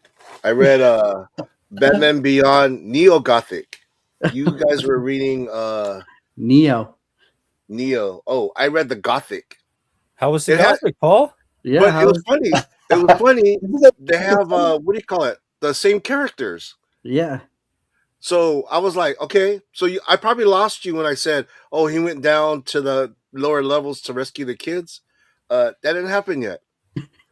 Oh, okay. Let me That's put my all notes. right. Hold on. Hey, you know what? Fake it to make it, dude. You did it. We didn't even know. All right. that's what I'm doing. I'll be honest with you guys. I didn't read any of these books. I'm just kidding. All right. I'm like, kidding, the I'm sword. kidding. Who the hell's the sword? Last book Garfon. on the docket, Batman New Gotham #1. After spending a year cut off from the rest of the nation as the lawless no man land, Gotham is rebuilding. The people have returned and the law has been restored as much as it can ever be.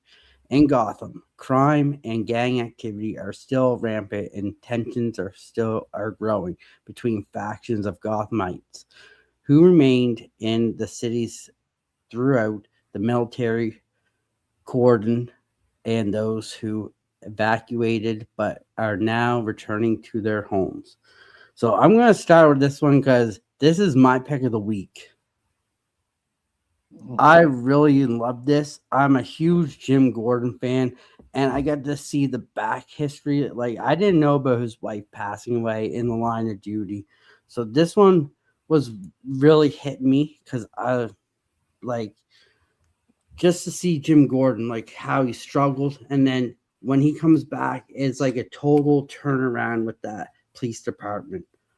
Like, he just brings everyone the best out of all those police, out of Harvey. Like, he goes into the office, he becomes commissioner, and he tells Harvey, like, I'm not taking no for an answer. You're going to be like my lieutenant.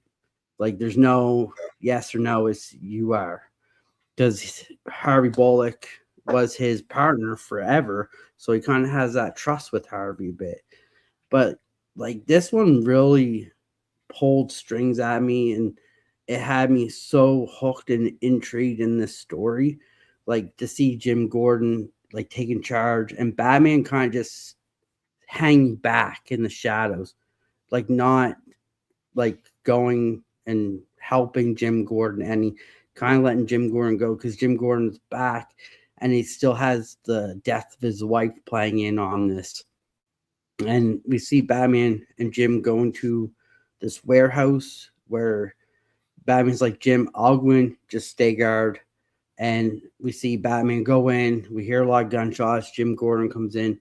We see Jim chase a buddy into like this corridor of containment units, and Batman's thinking in his head, Jim's going to do it. He's going to go over that edge. He's going to shoot this guy. But and lo and behold, we see Jim talk this guy down, and his weapon gets thrown out, and he gets arrested. But yeah, so that's kind of the build up. But I'll hand it over to Cisco. What's your thoughts on this? Yeah, I was crazy. Towards the end, I wasn't expecting it when Batman dies and Jim becomes the new Batman. I was like, whoa, what's going on here? Nice. It's a new Gotham. Yeah. Wait, what issue were you guys talking about? The very first one. Oh, I'm on issue 2. My bad. That's all right. Where's the Paul? Well, he's eating. So You got some Girl Scout cookies. I'm chewing ice. Sorry. Thanks for calling me. So the art, it threw me off because I thought the art was like back in the day, but it's actually present day. And I'm still chewing ice. Thanks. Okay. So yeah. It looked like in the story that he just lost his wife. And I did not know that his wife was also a cop. I didn't know that. So that was kind of cool. And you could tell that she was beloved, and man, he loved his wife, and he hasn't been the same. So he kind of has a chip on his shoulder. And then it's pretty much Batman looking out for Jim, just seeing how Jim is doing his day to day. So the narration is like Batman, like looking at him, like, every day he runs this many miles. He has like 2 cups of coffee. He even like he showers. He's watching him take a shower and brush his teeth. I was like, damn, Batman, what's up with that? Yeah, you could tell that Batman really cares for this man. He wants to make sure this guy is okay. And then yeah, they pretty much I don't know. I think pretty much Jim Gordon was like, he wanted to be like Batman. He wants to like get in there and solve the crimes instead of being like the commissioner and just being in charge and saying this, and this. No, he wants to go to where the crooks are in the warehouse, and he wants to bust in. And and like Danny said, Batman kind of talked him down. He's like, okay, dude, relax. I'm here. You guard the exits, right? And I'll go in. And Jim Gordon's like, yeah. That's a good idea. And he's letting him know that he's not alone, because Batman knows how Jim Gordon feels. He's lost people that he cares about early on, and I guess his wife, she lost her life in the line of duty.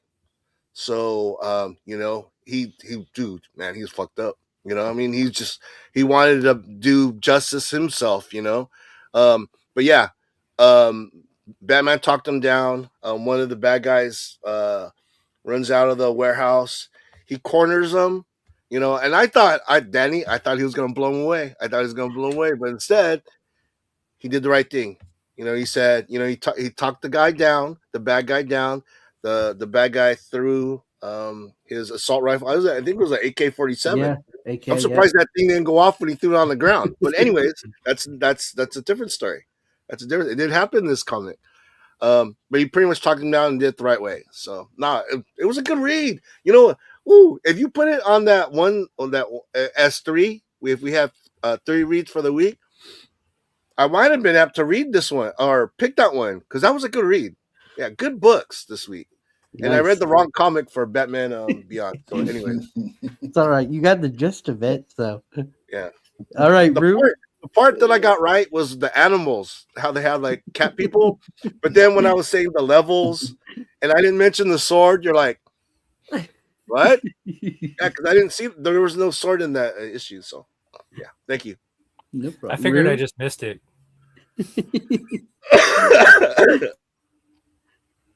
Well, bro, I'm gonna take an F on this subject, bro, because I didn't do my homework on this one. It sounds like a good story, bro. I have a question from listening. I mean, I got pretty good of it. Is Gordon wearing a bat suit, or no? What do you guys mean? No. He's the new Batman. It's just in figured. Okay. I mean, it sounds like a good story. Never,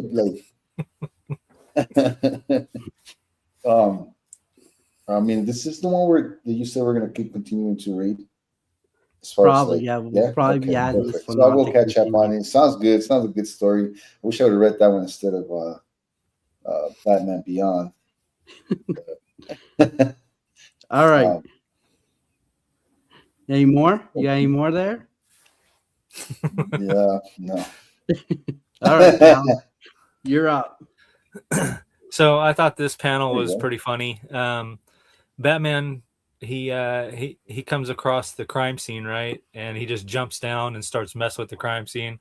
Nobody says nothing to him. Nobody really cares. He sprays some stuff on the guy's hand, and it says Tech 742. And so in my mind, I'm like, I wonder if this has a connection to a Batman comic, right? And so I Google Tech 742, and guess what pops up, guys? This fucking comic. This is Detective Comics 742.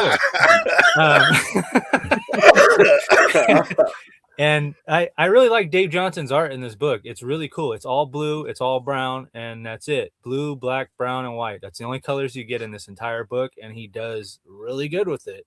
The Batmobile there looks kind of cool.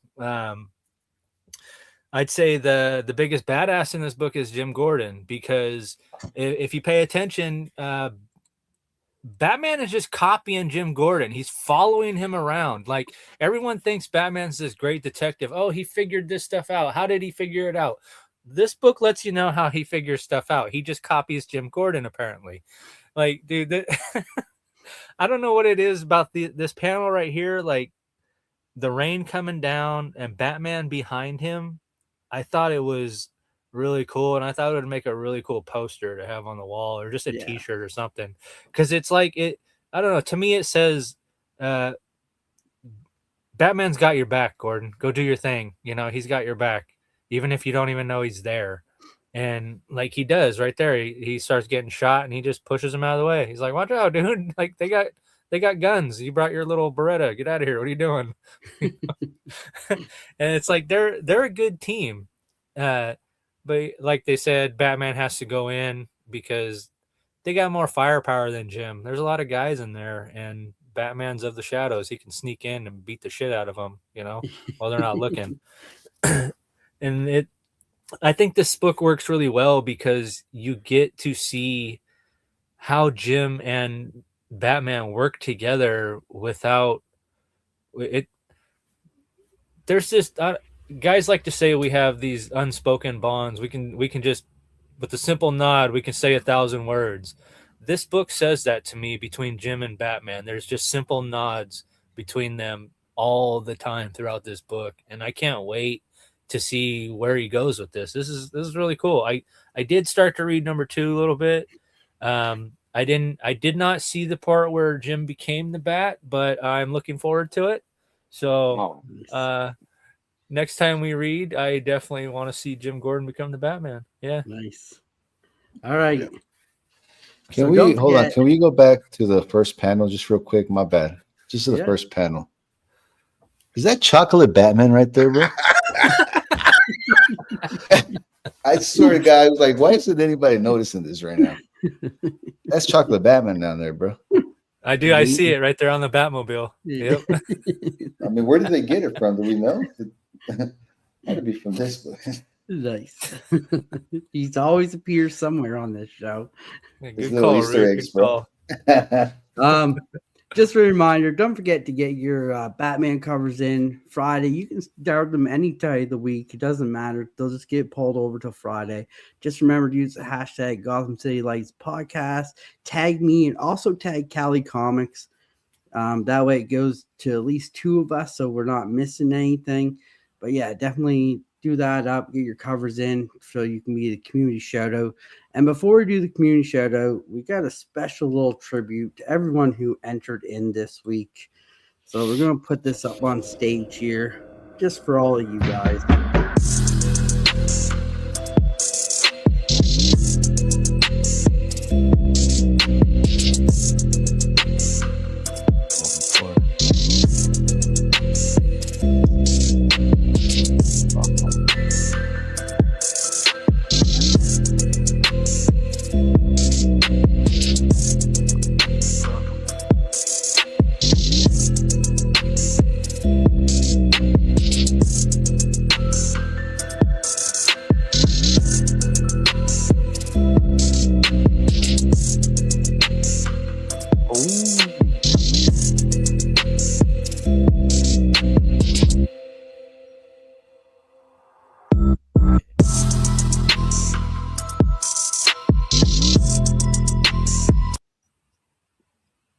But Those are big some thanks, good books, man. big Yo. thanks to Callie for doing that up for us. Heck Appreciate yeah. that. Well, thank you Good job. guys, everybody. I didn't expect to win this week, but I did. Oh. All right. Okay. We do have a stipulation that guests cannot win. Oh, I jumped again. My bad. All right. So here's everyone's favorite spot. So here's our community winner as picked by my mystery guest picker. Congratulations Oh, to Robbie. Robbie Joseph's second time in a row. Well, not in a row, but second time being nominated. He got the community shout out with his anniversary issue 200, The Brave and the Bold, Batman and Batman. Bonus points. Whose first appearance is this? Batman. Katana. Yes. Good job, Paul. Katana. Nice. So Do I congratulations, get a prize Robbie. now? Do I get a prize? Yeah. You get half an entry. Reading more books. No. Congratulations, Robbie. Or- That's a dope book. And congratulations to everyone who entered. I think we had 15 entries this week. Good Yeah, job. including Dan. Dan entered one this week, finally. I don't know why he's never entered. I don't know what this guy's problem is. Dave said I was going to say first chocolate Batman's appearance. Yeah, nice. But yeah, no, thank you to everyone. And you'll be seeing those videos that Callie did every week just to give a shout out to everyone who does enter. So thank you, Callie, for taking that on. Much appreciated. Next up, so here's our quote of the night. A hero can be anyone, even a man doing something as simple as reassuring, putting a coat on a young boy's shoulder. Batman. Damn. What do you guys think of that quote? Does that hit or what? It makes me think of Alfred. Like every time Bruce needed something, Alfred was there. You know, like your mom should tell you, take your coat, you know. Yeah. Well, that's a fitting quote for tonight. But yeah, so now we're on to everyone's favorite, what we picked up this week. But before we do that, Cisco, why don't you tell everyone about this awesome thing that the Black Order Club is doing again? Yeah, so February 1st, please check out our cover challenge. If you're interested, just go to Black Order Comic Club on IG. It's pinned to the top. It's the Nightwing one. If you want to enter to win a slab, we're going to be giving away a CGC 9.8 signature series book. To anyone who likes the post, tags 3 friends in the post, and takes part in at least 90% of the contest, in the cover challenge. And towards the end, me, Paul, and Callie, and Ryan are gonna pick our favorite ones, and we're all different. We already said we're all gonna choose differently. It could be whoever you thought was the most creative with their covers, whoever you thought had the coolest, whatever it is. For me, I'm gonna be going with the sexiest covers, but no, I'm joking. But yeah, just have fun. You still got plenty of time to enter. Tag some people, get everyone in there. We just want to say thank you for showing us love, and that's about it. Thanks. While you're up, why don't you show us what you picked up this week? Sure. Oh, and don't forget to follow our IG. Like I said, Black Order Comic Club, Instagram, and YouTube coming very soon. We have one right now if you want to start following us. Since we're talking about Funkos, I went and grabbed some of the ones I have. These Oh, are the nice. ones I like picking the crazy Batman suits, the ones that are different, not just the straight up Batman. That's one random one. Here's another one. Oh hell yeah! Joker Do you have War. the Joker, the patchwork Joker? Sick, man. I might. I would have to look. I have a lot of Jokers. I just have too many. So I keep Sick. I telling love myself. that Joker world. I keep telling myself I'm not going to pick up anymore, but I do. And 1 second, trying to take the tag off this book. Pet peeve of mine is how people leave tags on books. Uh, The Yeah. world don't need to know. especially Maybe the ones over- that don't come off. Yeah, maybe you don't need to tell the people you overspent on the book or didn't. Anyway, that should be good. I got the Virgin variant of Harley. Oh, and yeah. O'Reilly. Oh, Nice. nice. I don't know what artist this is. Do you guys know what artist this is? I couldn't find it. It doesn't have it in the interior, and I can't Right. read that signature.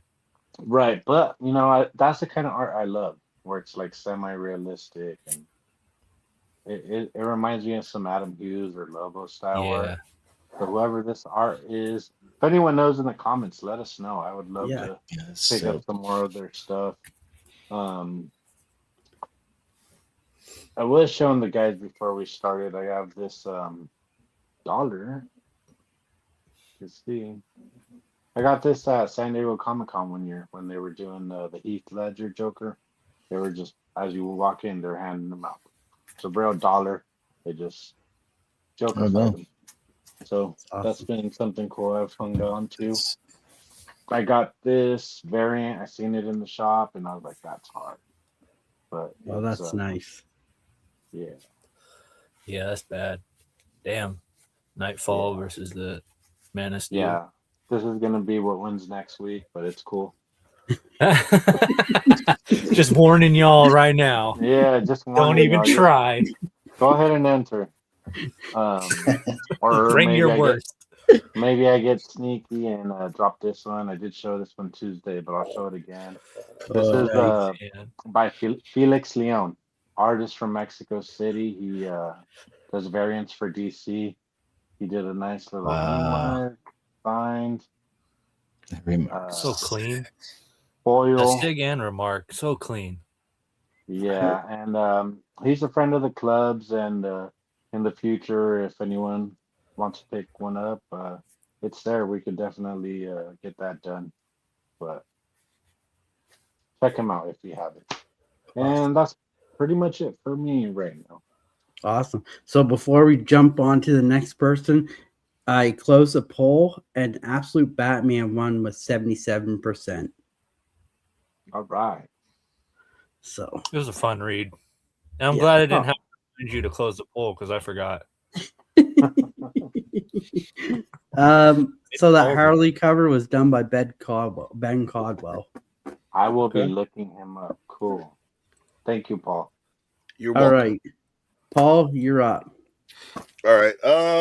Okay, so this is a fat stack that I got from Ben. SD Rum, one of our Black Order comic club brothers. But I'm not gonna show that. That's too much. We're gonna go to this stack. This is a good stack too. This is what I pretty much picked up at my LCS Never Never Comics in downtown San Diego.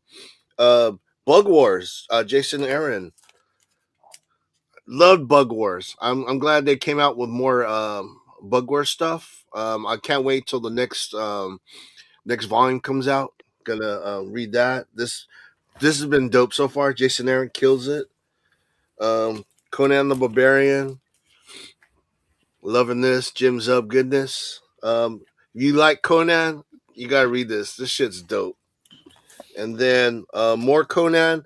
I didn't get this. They didn't have it when it came out a couple weeks ago, but another Conan book, Conan, Scourge of the Serpent. This is issue number 4. Yeah, 4.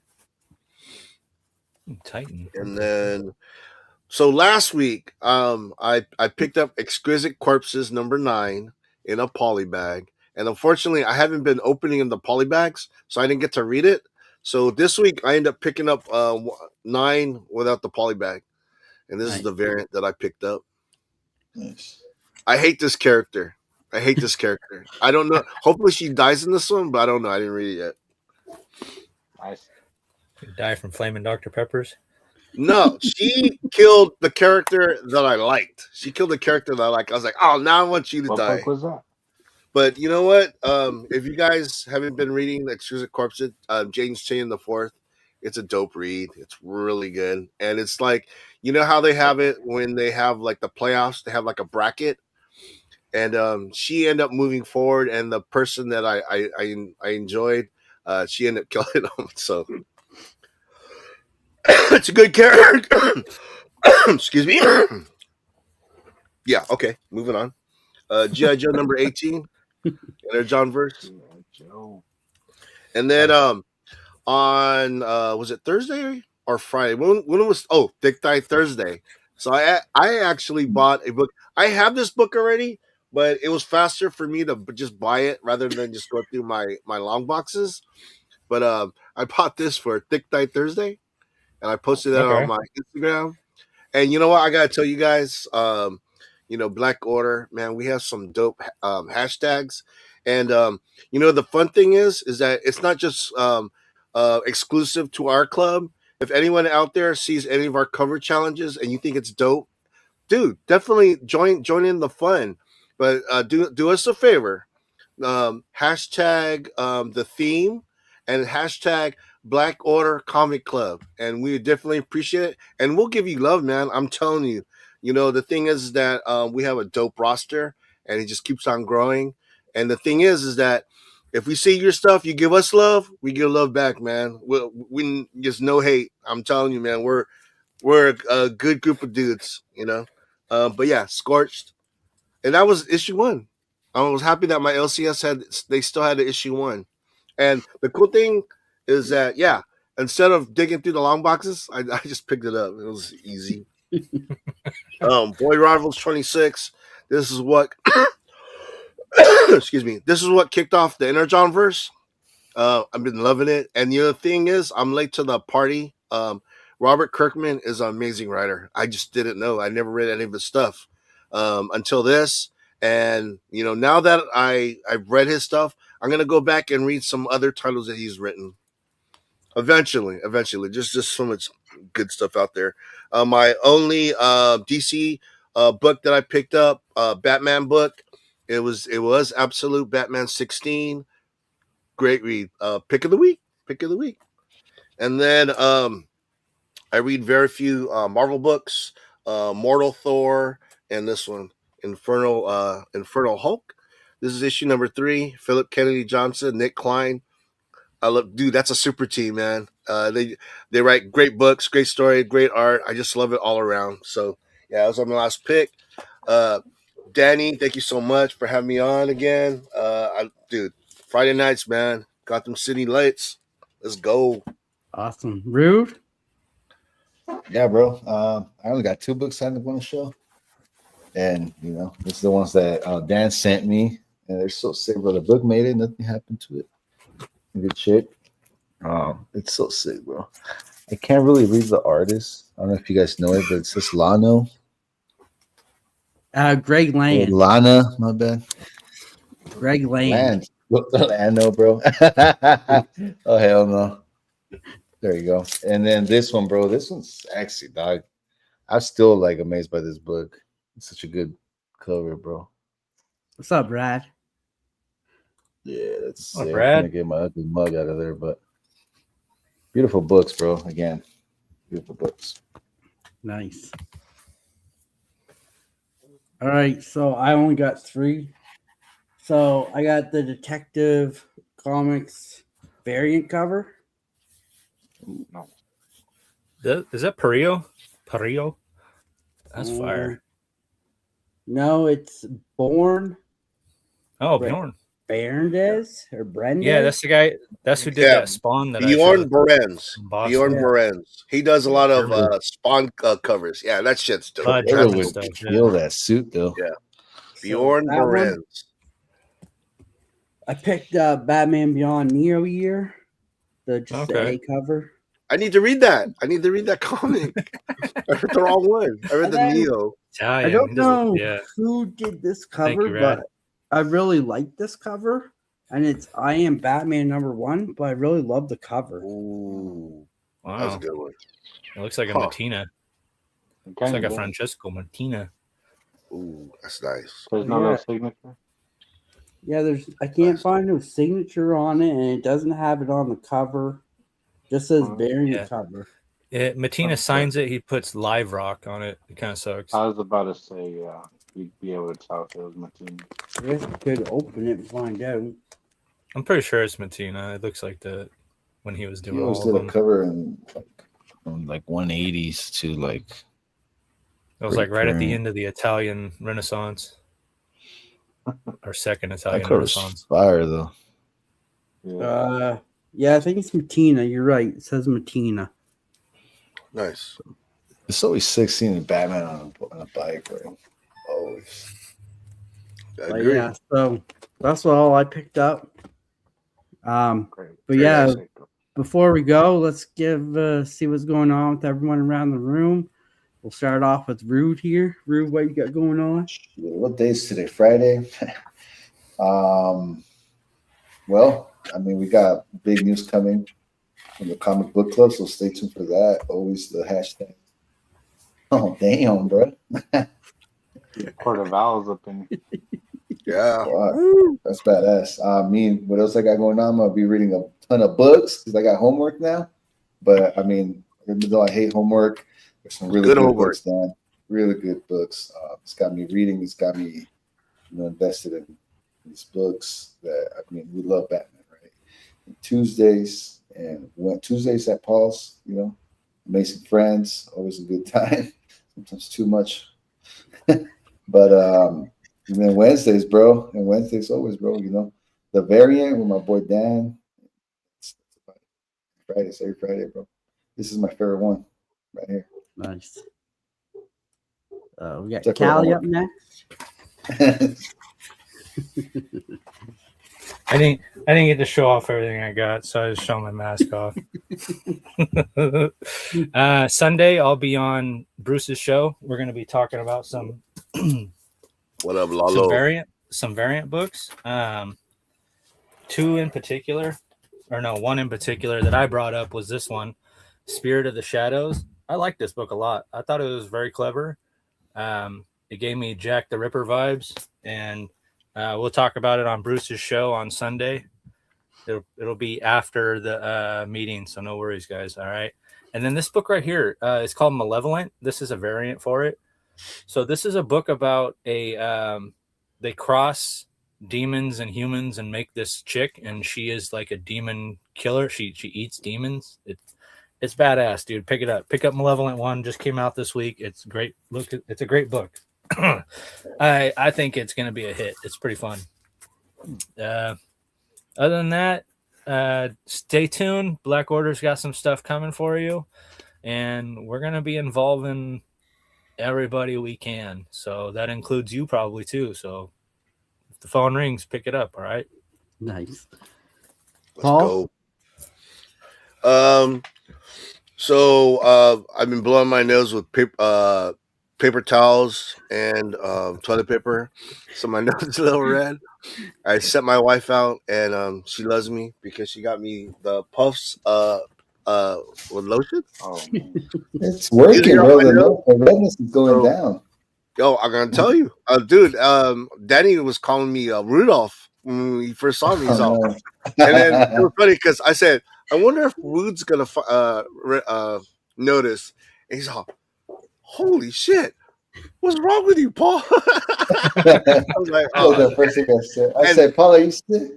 I tried to use a lower quality filter. Like I was trying to do like low resolution, but you still could see my nose being red. So it was like, screw it, whatever.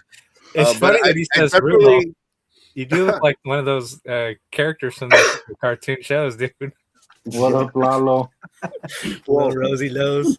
I definitely appreciate you guys humor me, let me be on the show, and I'm just coughing the whole time. I did try to not interrupt all the awesome things you guys were saying by muting my mic, so I really appreciate that. I always have fun with you guys. These guys are my homies. On top of that, we're having a lot of fun on the Black Order, the Comic Club. Oh my gosh, dude, it's insane. Um, Something that Cisco thought up in his head, and with all of us all collaborating together, we actually created something real special. And we're just blowing up, guys. We're just blowing up. We're doing a lot of cool things coming up. So stay tuned for that. As far as me, man, I just love hanging out. Tuesday, I got my Tuesday night amazing friends. Got my homies on there. Here on Fridays.